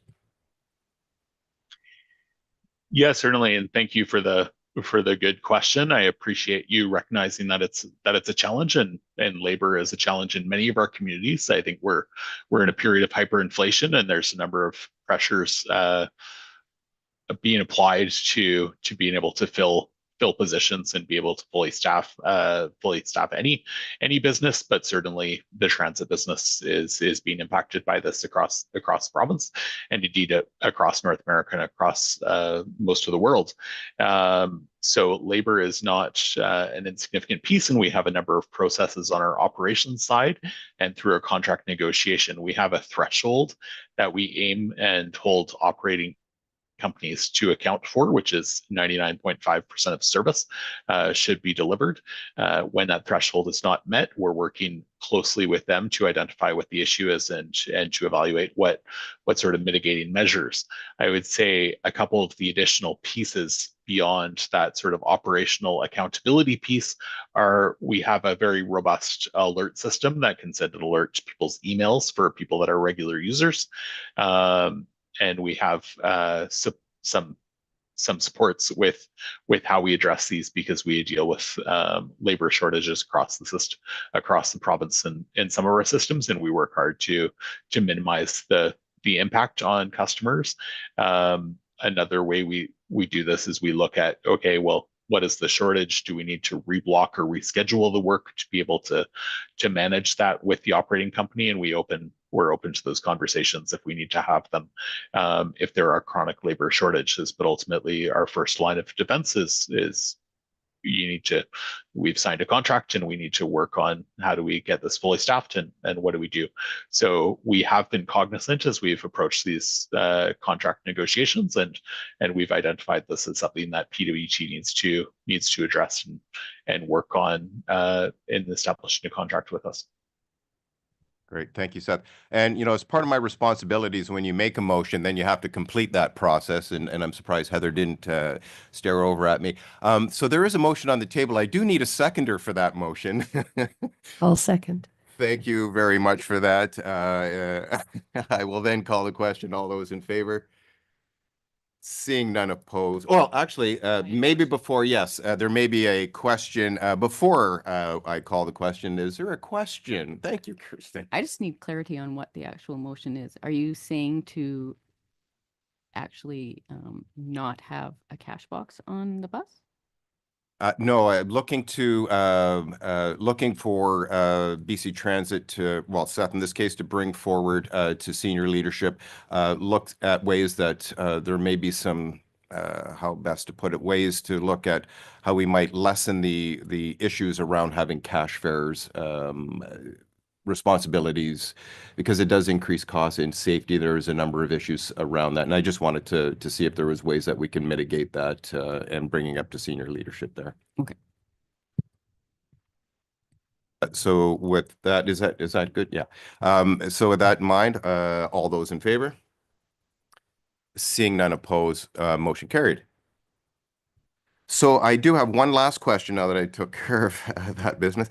And we had mentioned about conversations with School District 70, and I'm just curious around in terms of at the high school specifically, in terms of student and scheduling for after-school transit opportunities. There's a number of programming. There is an after-school bus that SD 70 does provide, but I'm wondering if there is opportunity with BC Transit in terms of scheduling to look at the potential after school scheduling and see if that could mesh in some ways with the high school population that does transit out to from Tyastanis all the way out to Fino. Yeah, certainly I think the schedule provides some opportunity. I would say that there are some limitations in terms of the schedule that's been built, in terms of it being a fairly long route. But the route's origin and conclusion at the beginning and end of the day is effectively in Euclid. So that provides some benefits, some sort of functional ease. But certainly we can look at opportunities to ensure that it makes sense for the high school. That was certainly a consideration in developing the scheduling, and will continue to be a factor that we consider. It's something that we're very cognizant of, and I think we have a meeting later this week with the school district to talk about the student ID program. But I was intending to raise this question as well. Great, thank you, Seth. And with I don't see any other questions or comments from committee here. So I once again really want to thank you for coming up and keeping us informed. We're looking forward to the March rollout here, and I'm sure we'll be seeing you again later into the future. So thanks once again. Certainly, thank you for your time this morning. Great. So further on to our agenda now, there is no correspondence today. We do have a request for a decision. It's around the Millstream water installation. And I'm wondering, is it Eddie? Eddie, I'll look to Eddie. I believe there is a report on this. Yes, thank you, Director, Chair. So we're looking to bring forth the plan to install water meters for the Millstream water system. We currently have 43 services with 43 single connections, and 7 of those have an additional connection on the property. So we are looking, we've had issues the past year, especially with leaks within the system. And we've spent a lot of staff time trying to locate leaks and trying to chase leaks, which has a kind of double-edged sword to that, right? So we have the increased staff time that we're looking to and costs us resources there. And then we also have the increased cost of producing more money with supplies. So we are looking to install meters within the system. There are many benefits, not just leak reduction, as we talked about. There's operational efficiencies.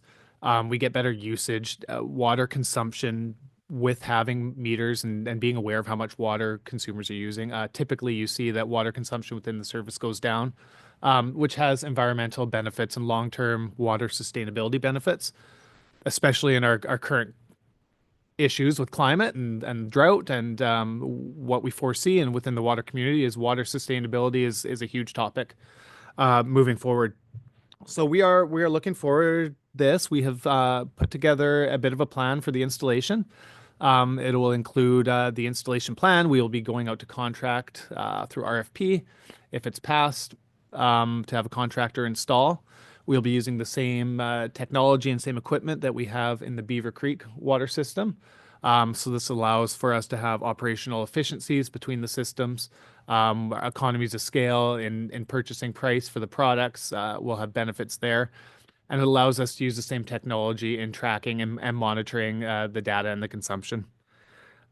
With this, and we know that sometimes the installation of water meters will need definitely a detailed communications plan. So we will be putting that in place and all the benefits to the users. And one of the prime benefits to the users is that equitable pay system. Really, if you use more water, you pay more towards the water, which a lot of our users within our Beaver Creek and Bamfield water systems really like. We currently just use a flat rate. It's $280 a quarter. It was increased to that last in July of 2022. It is likely staff will be looking to an increase to that base level in early 2025, just as we look at towards our operating costs in the system and our annual revenue of $56,000. There's currently no tax requisition for the Millstream water system, so all our operating costs and capital budget comes from those water rates. So when we look to the current system, we have that flat rate. We will be looking to keep, even with the meter installation, to keep that flat rate for at least a year while we monitor what the consumption is within the community and look to what makes sense as that flat rate plus pay per use type system. So likely what would happen is the flat rate would come down and then you'd pay a certain amount per every cubic meter you're over the set amount. So again, when we talk sustainability and conservation of water, that's where you see the benefits there. Other benefits for Millstream, it's an aging system. It has a lot of older infrastructure, a lot of poorly mapped assets as well. So the ability to get in there and install the meters will allow us to have accurate maps of shutoffs within the system. So if we do have a leak, we can actually find where to shut it off.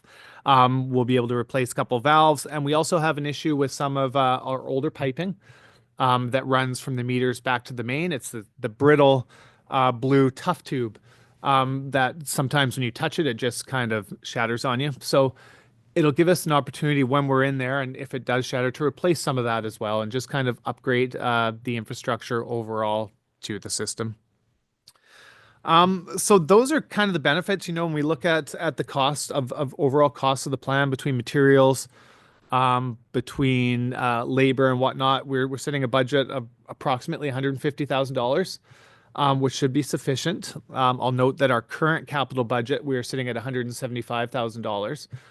We also had some community works funding allocations that were a part of the capital plan budget that will be discussed as well as a part of the next financial plan discussion. So there'll be more discussion around community works funding at that point.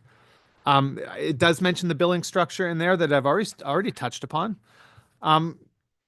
I'll just touch upon again. I mentioned a current leak that we have within the system that we've been chasing. for the last few months. Water consumption has been extremely high within the system, and we have finally found the leak. We had a leak detection team out on Saturday to look within the system, and we found the leak finally around an old valve cluster that we had been looking to replace anyways. So we have determined, and we're working towards getting that emergency repair to take place right away. So that was found in between the writing of this report and now. So we'll be looking at to determine, the costs of that report and how that affects our overall plan, and whether we have to stagger the installation of meters, and exactly what the implications of that will be, because there will be a cost to this emergency repair that is affecting our ability currently to fill the reservoir. So we need to get that taken care of. So just some more background data there, and that's pretty much it, and open for any questions. Great. Thank you, Eddie. Appreciate that. I see Veda. Let's start with Veda then. Thank you very much. I see this as like the infrastructure for the water system of Millstream is substandard, as was the sewers management systems. And I understood that we had a tax requisition set aside for the upgrade of the water system, which is absolutely essential, because we're currently having all kinds of roots that were basically used as foundation rotting away. And so there are holes literally appearing in our yards, and probably under our water system. And I see the primary problem as being the aging infrastructure, and putting $150,000 towards the installation of meters is not going to improve that. And yeah, I was sad to hear there's only 170,000 in the reserves, because I think everybody at Millstream was certainly looking forward to an upgrade to that substandard infrastructure that was installed by a timber company, apparently with little oversight when it was done. So I would much rather see the 150,000 going towards replacement of at least some of the infrastructure that we have. But congratulations on finding that leak. It has been a real issue, and it has involved immense staff time. Yeah, and it was just made worse by the power outage. So thank you on behalf of Millstream for that. Yeah, I have problems with this motion. Thanks. Right, thank you, Veda. I'll look to any other comments on. Of course, I got some. Thanks, Eddie.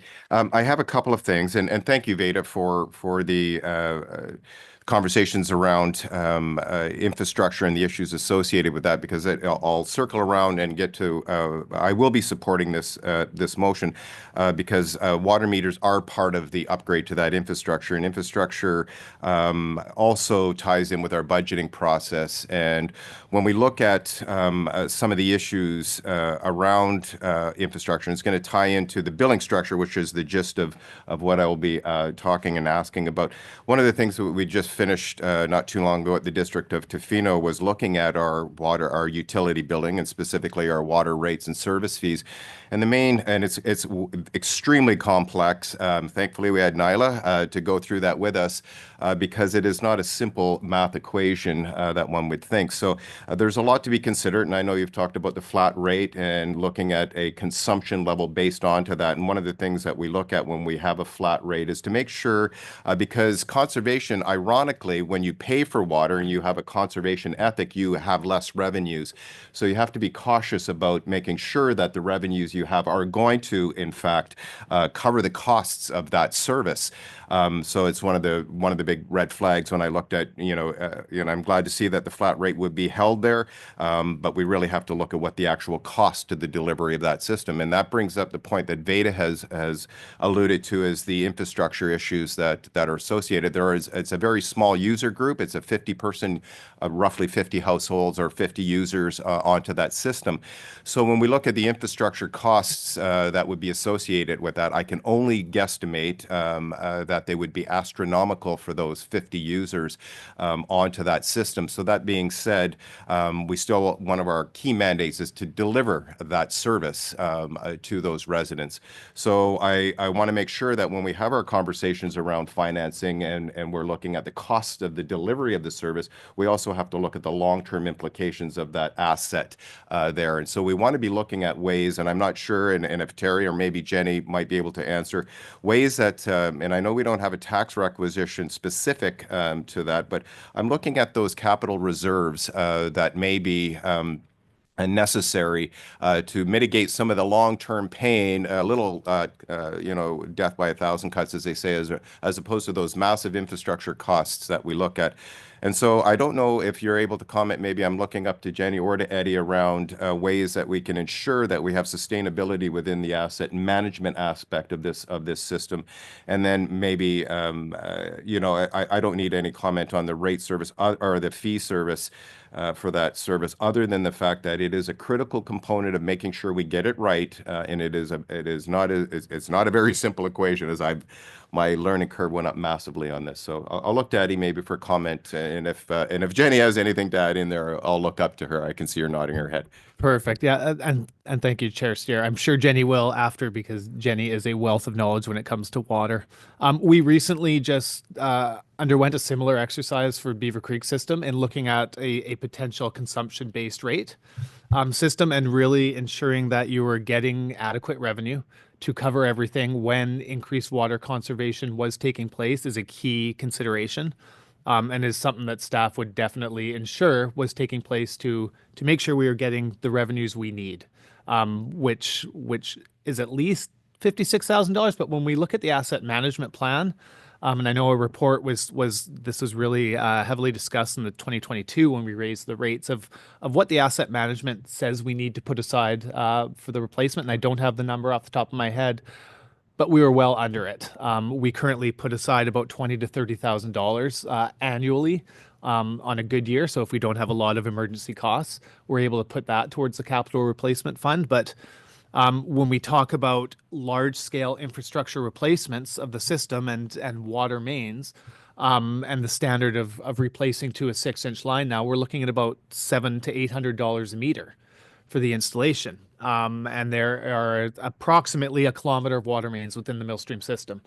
So we can look at just for replacement as a base rate, and not looking at contingencies, we're looking at about $700,000 to $800,000 for the replacement of the water mains alone. So, when we look at that and you look at, okay, what can we effectively do? It is one of the challenges with a small system. The infrastructure doesn't change when you have a smaller system, but you just have less people to pay for it. So it's a challenge, and I'm sure Jenny will jump in. Thank you, Eddie. I would love to, because I have my computer here and I've got our asset management plan. And first, I wanted to thank everyone on the committee, because we're so grateful that you understand the importance of asset management, because it can be the hardest conversation to have because of the financial implications. So I'm glad that we're talking about that as the priority. As Eddie mentioned, we did complete an asset management plan in 2020, and we did do a rate increase at that time, but the need to increase is significant. So right now it's about a 15-year estimated lifespan for the AC pipe itself. So we will have some emergency repairs between now and then, and depending if it starts to fail early, we might have to consider speeding up that replacement. But on the books, it's calling for about 2040 is when we need to replace the water mains. The cost that we should be putting away is approximately a little over $800 per parcel per year at that time from the report. What I wanted to suggest maybe is at our next West Coast Committee meeting, if it's early enough in budget, is maybe this is really good timing, because it's been a number of years since we have brought the asset management plan to the committee to discuss, is that we bring it back and have another discussion about that in the context of meters and all of the asset management. And we can really represent that information and look at where we want to go from where we are today. I think that might be an excellent next step if the committee is open to that. Yeah, and I see Terry there, and I don't know if you had comment as well, or just making sure that we didn't speak out of turn. No, that's great. I love the discussion. It's good to keep rolling back to it. Jenny summarized it well. I think it should be about $840 a year in contribution to fill the reserve, not user fees. So that's a massive amount for those users, as there is such a small number of users on this service. So definitely bringing back that. We do have a West Coast Committee meeting scheduled for February 19th, it looks like, to discuss budget.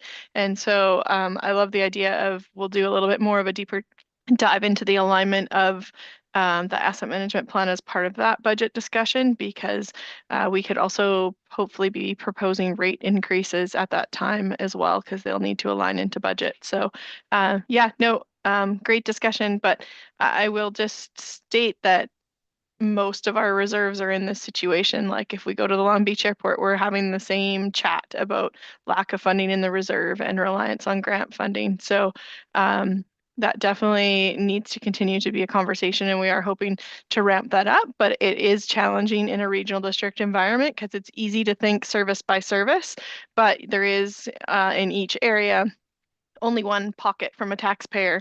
So it's really trying to leverage what we think we can from grants and how we're going to make those dollars stretch as far as we can get them to. So that's all I'd like to add. Thank you, Terry. Appreciate that. And I see Veda's got her hand up, and then and I'll just quickly say, absolutely, we'd love to come out and hear about asset management at the February WCC meeting. But I'll look to Veda to see further comment. Thanks again. Yeah, I can see your point that in Tofino, water conservation is critical, and ultimately it will be for everybody. But more critical for the Millstream subdivision is not water conservation at all. It is the basic replacement of infrastructure. So any money going into water conservation at this point, I cannot support. I agree with it ultimately. If we get a stable water system, that we aren't requiring just repairs and repairs and repairs. But at this moment, I really believe, speaking on behalf of the Millstream population, that the installation of water meters is a wrong move. When we've got a stable system, definitely. And I hope you'll respect that this will impact Millstream residents and not in a positive way. Yeah, thank you, Veda. I appreciate it. And I don't water meters in and of themselves is conservation is not the prime goal with the water meter installation. Part of it is when we look at that billing system and they're looking at an equitable way of paying for the service. Having the amount of water you're using is one way, and that's what the water meters will do as one part of, and conservation was a small part of that. It was just one of the benefits that were there. But when you have the ability to a flat rate system, and then an equitable way of sharing that cost is by understanding who's using the most, and they should pay more if they're using more. That generally is a fairly big consensus. And the main concern, if I understand right, the main concern for Millstream is that the $150,000 to install water meters is not addressing the infrastructure problems that are being faced. Is that what I need to understand? Okay, so I'm still so you would rather see the 150,000 potential budget for the installation of water meters going towards allocated for some other form of infrastructure project? Yes, thank you to the chair for addressing this. Yes, I don't see that installing water meters at this point in time has any benefit when we're dealing with literally like breakdown of pipes on a continual basis and having to fund that. So why not just choose a piece of infrastructure, take the $150,000 and put it towards replacing a piece that we know is brittle? Good. And maybe if it's okay, maybe I'll look over to Eddie to see maybe if you could you maybe give comment on why water meter at this point in time was a piece of infrastructure that that the ACRD was looking at moving forward. And I think you did address a bit of it, but maybe maybe reiterate at this point in time.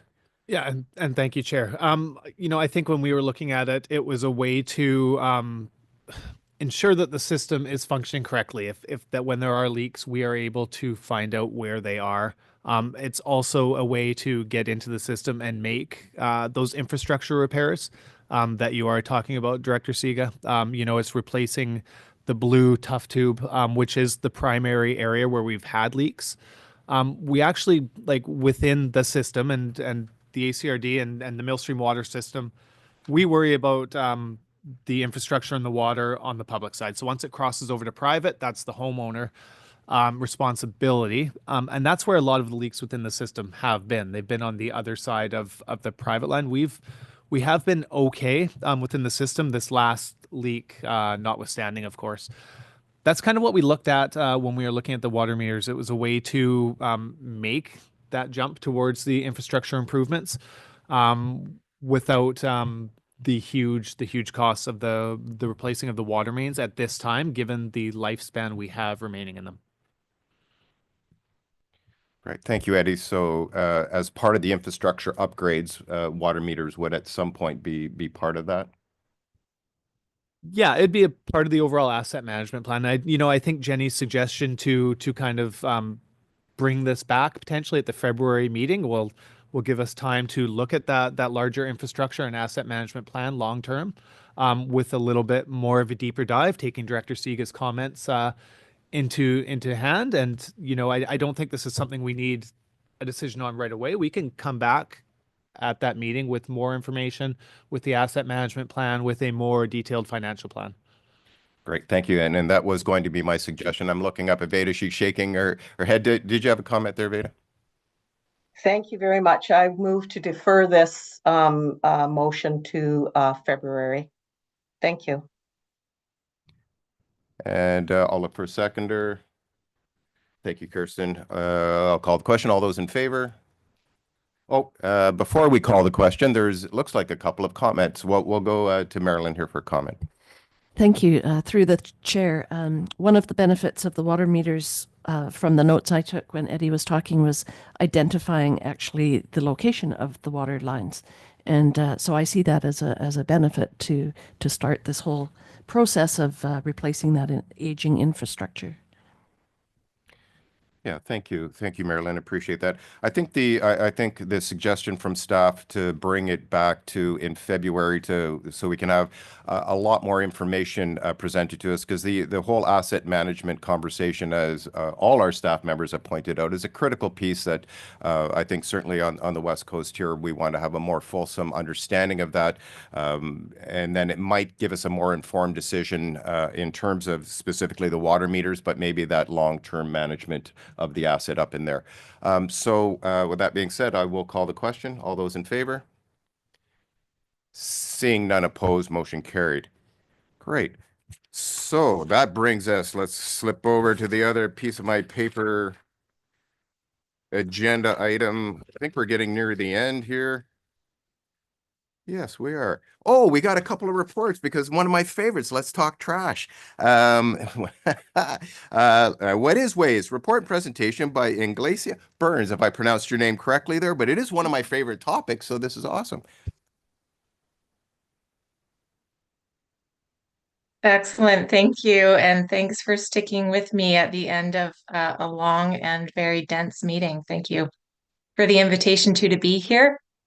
So I'll just introduce who I am and what I'm going to share about. So Sort and Go is the ACRD's waste education and communication program.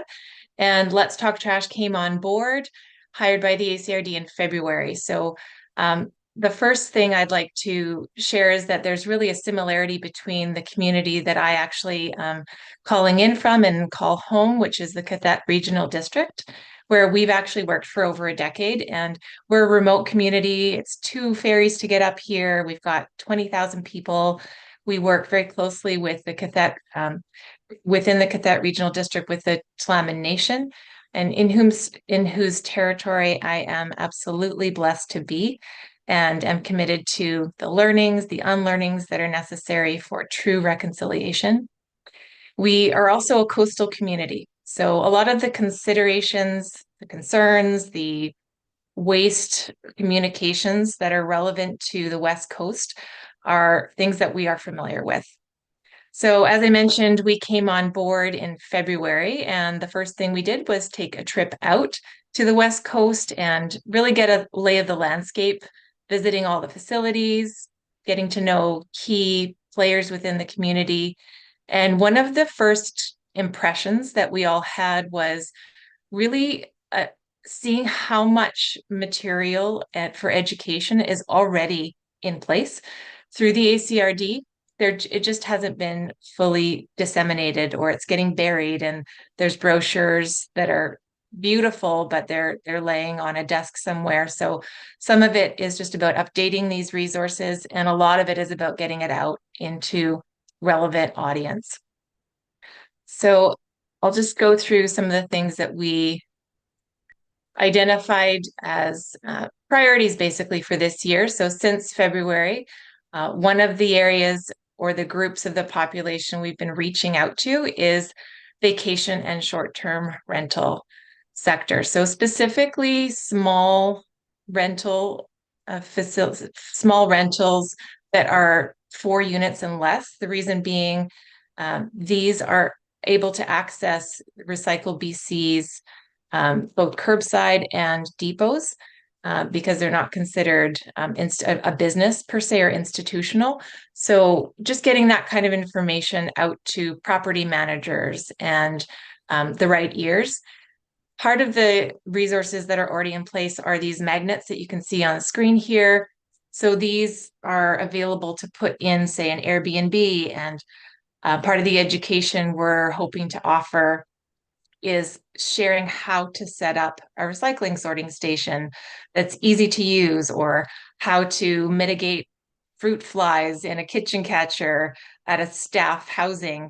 So these are all things that we're working on how to basically gain the ear of rental owners so they can pass this on to the guests and staff that are in their homes. So part of what we've been doing is collaborating with the chamber. So we've been working with Samantha, who presented earlier, and with Samantha and also tourism and Surfrider, the ACRD did a public engagement session with business sector on the West Coast.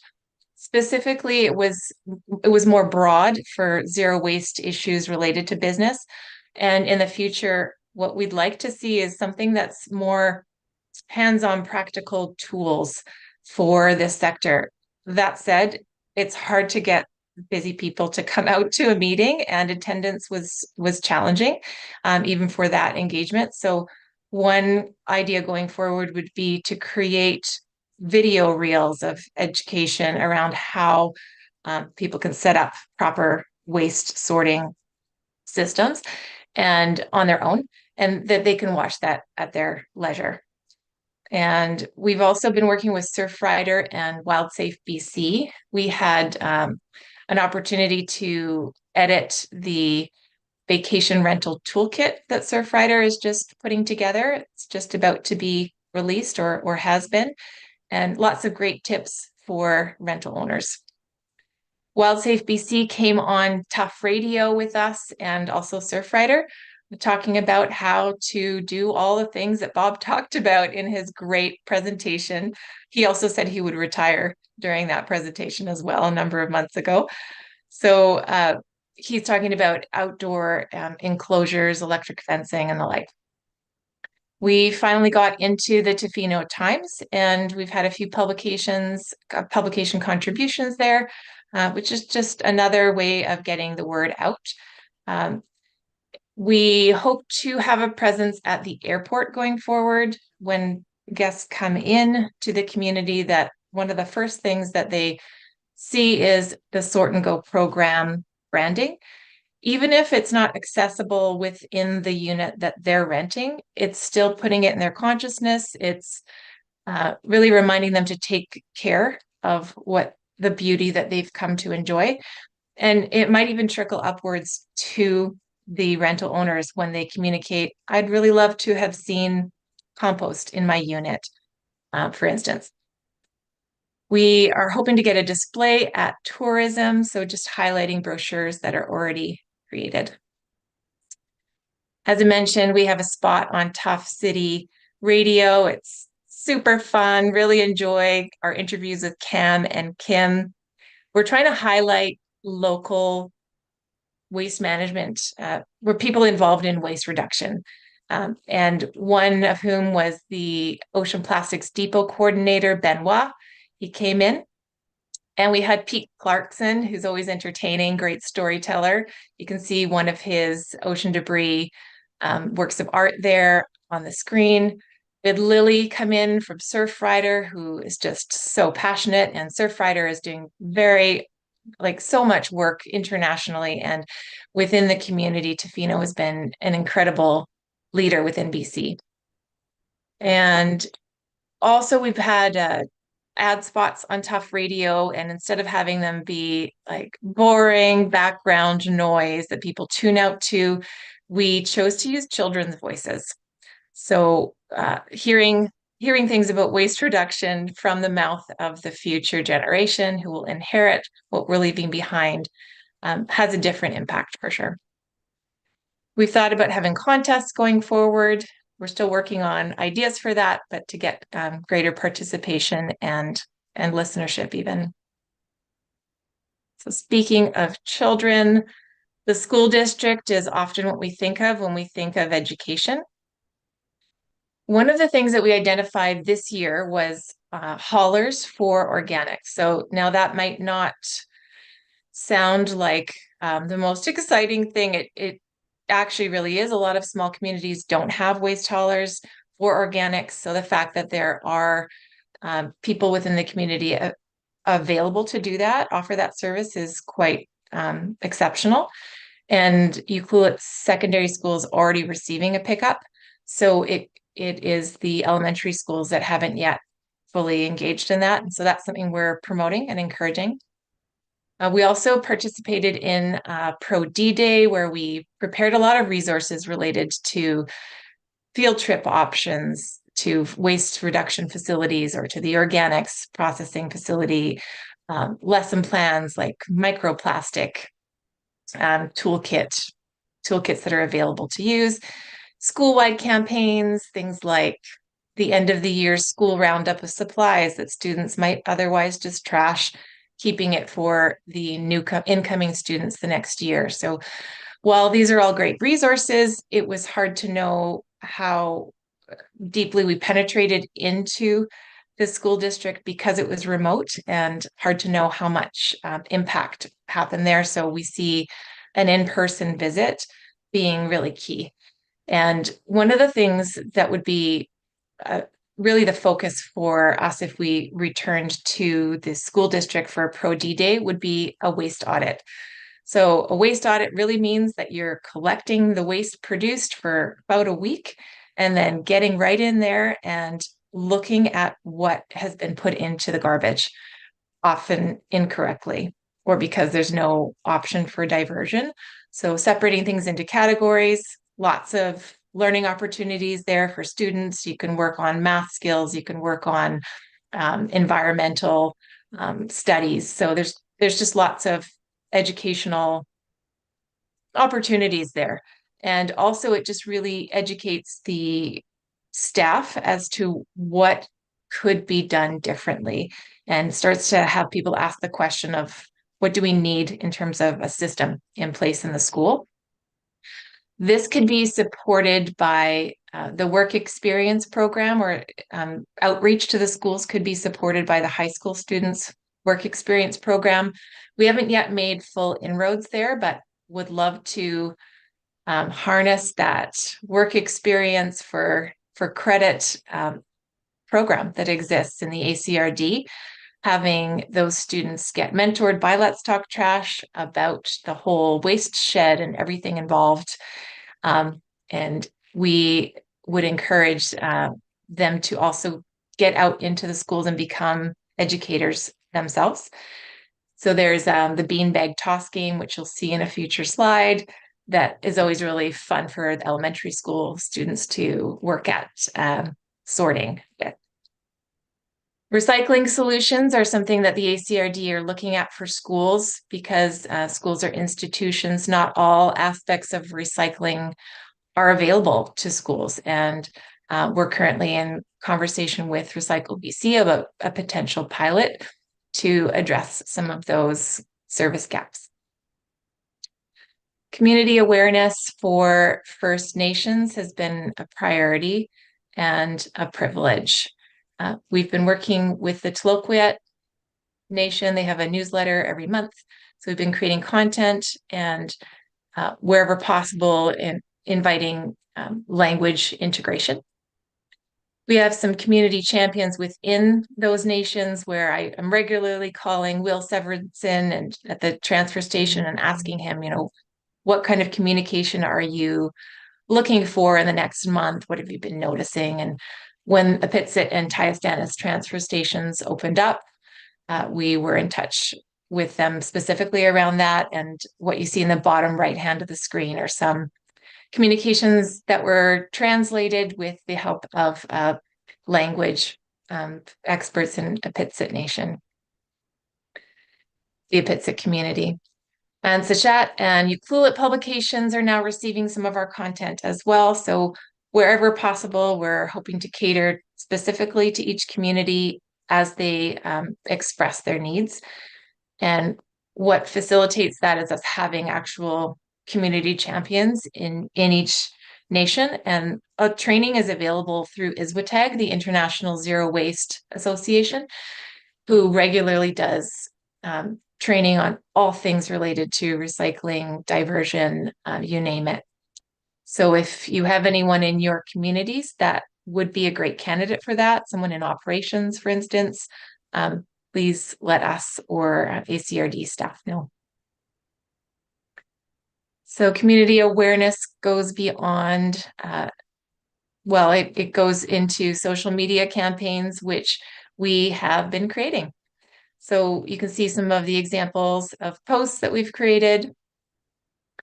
Bob, you'll be happy to see that we've been promoting videos from the past for securing carts. Also, moving messaging from what goes where to why and what happens with my recycling. As you can see there, there's been a lot of misdirection of information around plastics in particular. Is it all going into the garbage? There was a national story many years ago that is still needing to be course corrected really for BC and the Recycle BC curbside program. And most of that plastic is actually getting processed within BC. In fact, with plastic, all of Recycle BC's material are being processed in BC. We also have an exciting addition this year to the Sort and Go program, which is Sort and Grow. And that is the finished compost that's now available at the West Coast landfill. A fun collaboration has been happening with the Ocean Legacy Foundation for the Ocean Plastics Depot. Recovered marine rope is then pelletized. It becomes what's now called legacy plastic, and that's been created buckets have been created out of that pelletized plastic, which the public can purchase and also fill up with some finished compost. So it's grade A finished compost, meaning it's garden ready, it's cured, and just a really, really fun addition and great full circle. Also, the Sort and Go app, there's a lot of uptake for this app. People are using it to never forget curbside put out times again. I use it myself. And it also can be used for targeted campaigns, but in terms of recommendations going forward, we don't want to oversaturate that because then people tune out. So it's very effective for notifications and the occasional service alert. Say if a truck is down and pickup is canceled or there's a weather-related disruption. Prairie robotics technology has just come on board this year, and ACRD staff are working with Ozard, who have the technology in their truck, initially in their organics collection truck, and then now in the recycling. And it allows for targeted education for households that might be putting in contamination they don't know, say that compostable plastics don't go in the organics. Or even households, like throwing back to the vacation rentals, if you have staff that may not know to participate or may not have the notification for set out times for curbside. So those kinds of targeted messaging can happen through ACRD staff in the form of postcards.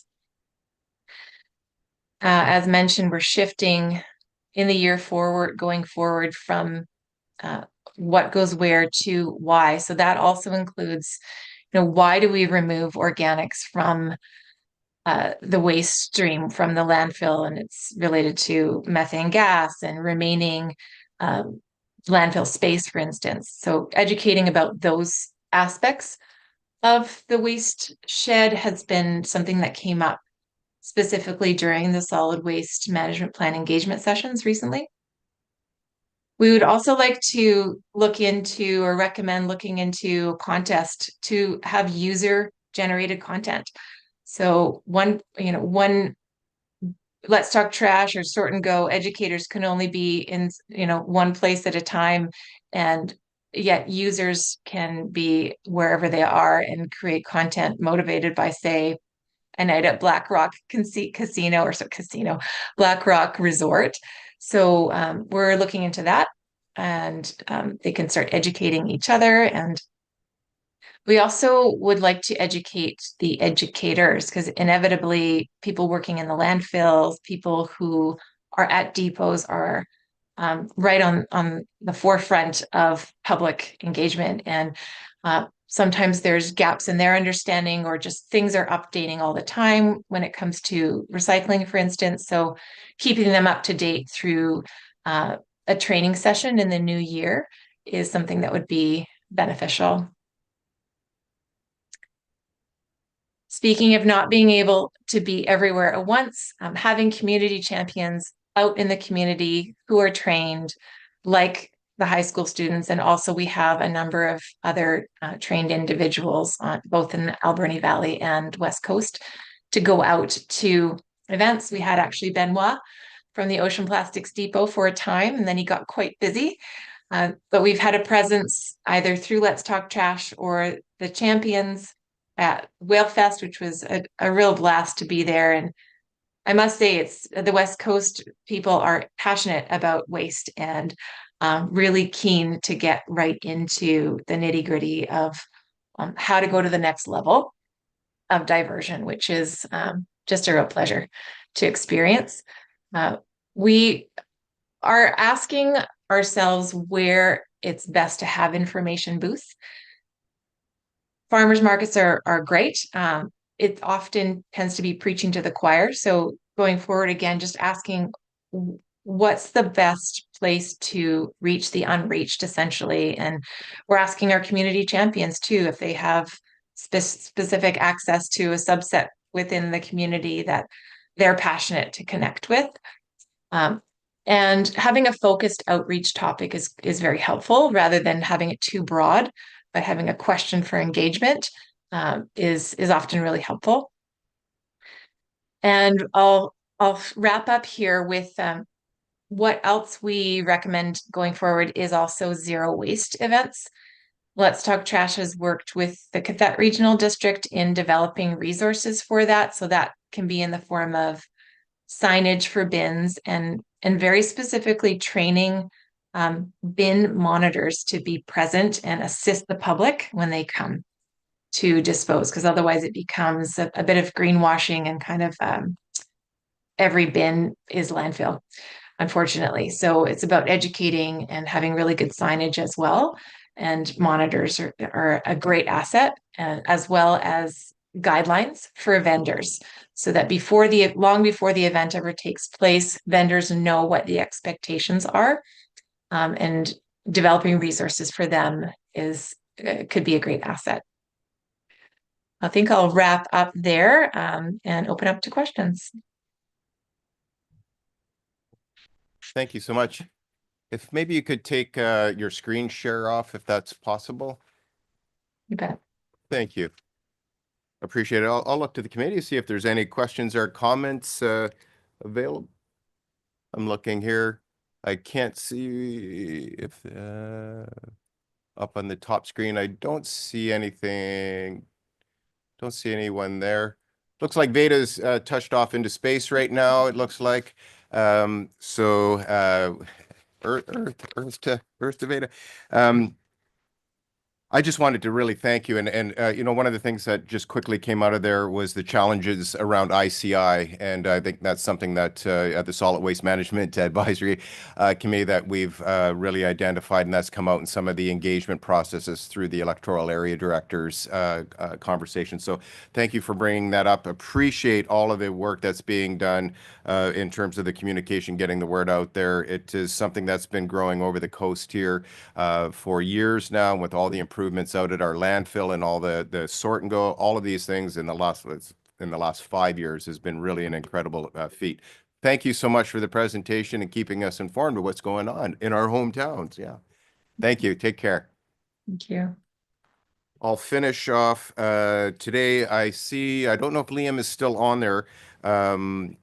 We've got our ex officio member updates. I did see there is Liam. Liam, do you have anything to add today? No, just really appreciated the presentation. Several of the presentations, obviously, like the work of WildSafe BC, the updates about the BC Transit rolling out, all things very relevant to Park Reserve. Very happy to see it going on. Just in terms of the Park Reserve operations, like we are undergoing our management planning process. In the not too distant future, we'll be entering into some of our public consultation phase related to just scoping for the next sort of 10 years of the Park Reserve. And that'll obviously be an invitation to wide-ranging people to participate. Great. Thank you, Liam. I look forward to that for sure. I'll look over to Heather. I don't see anyone from Mahausa, Taloquit, or Heshquit on the screen, but maybe I'll look in, and Heather's nodding no. So I'll just move from the table that the West Coast Committee receive the verbal reports. Thank you for seconding, Kirsten. All those in favor? Seeing none opposed, motion carried. I know there is no late business, and I'll look over to Heather once again if there was anyone online, if there is any questions. There is a couple of people left in the gallery. If there was any questions there, but I'll look over to Heather to see if anyone online. We haven't received any questions via email or Zoom. Great. Thank you so much. And I don't see any hands going up in the gallery here. So the discretion of the chair, I will adjourn the meeting. Thank you, everyone, for coming. And this is one of our longer ones for sure. And I know that there's,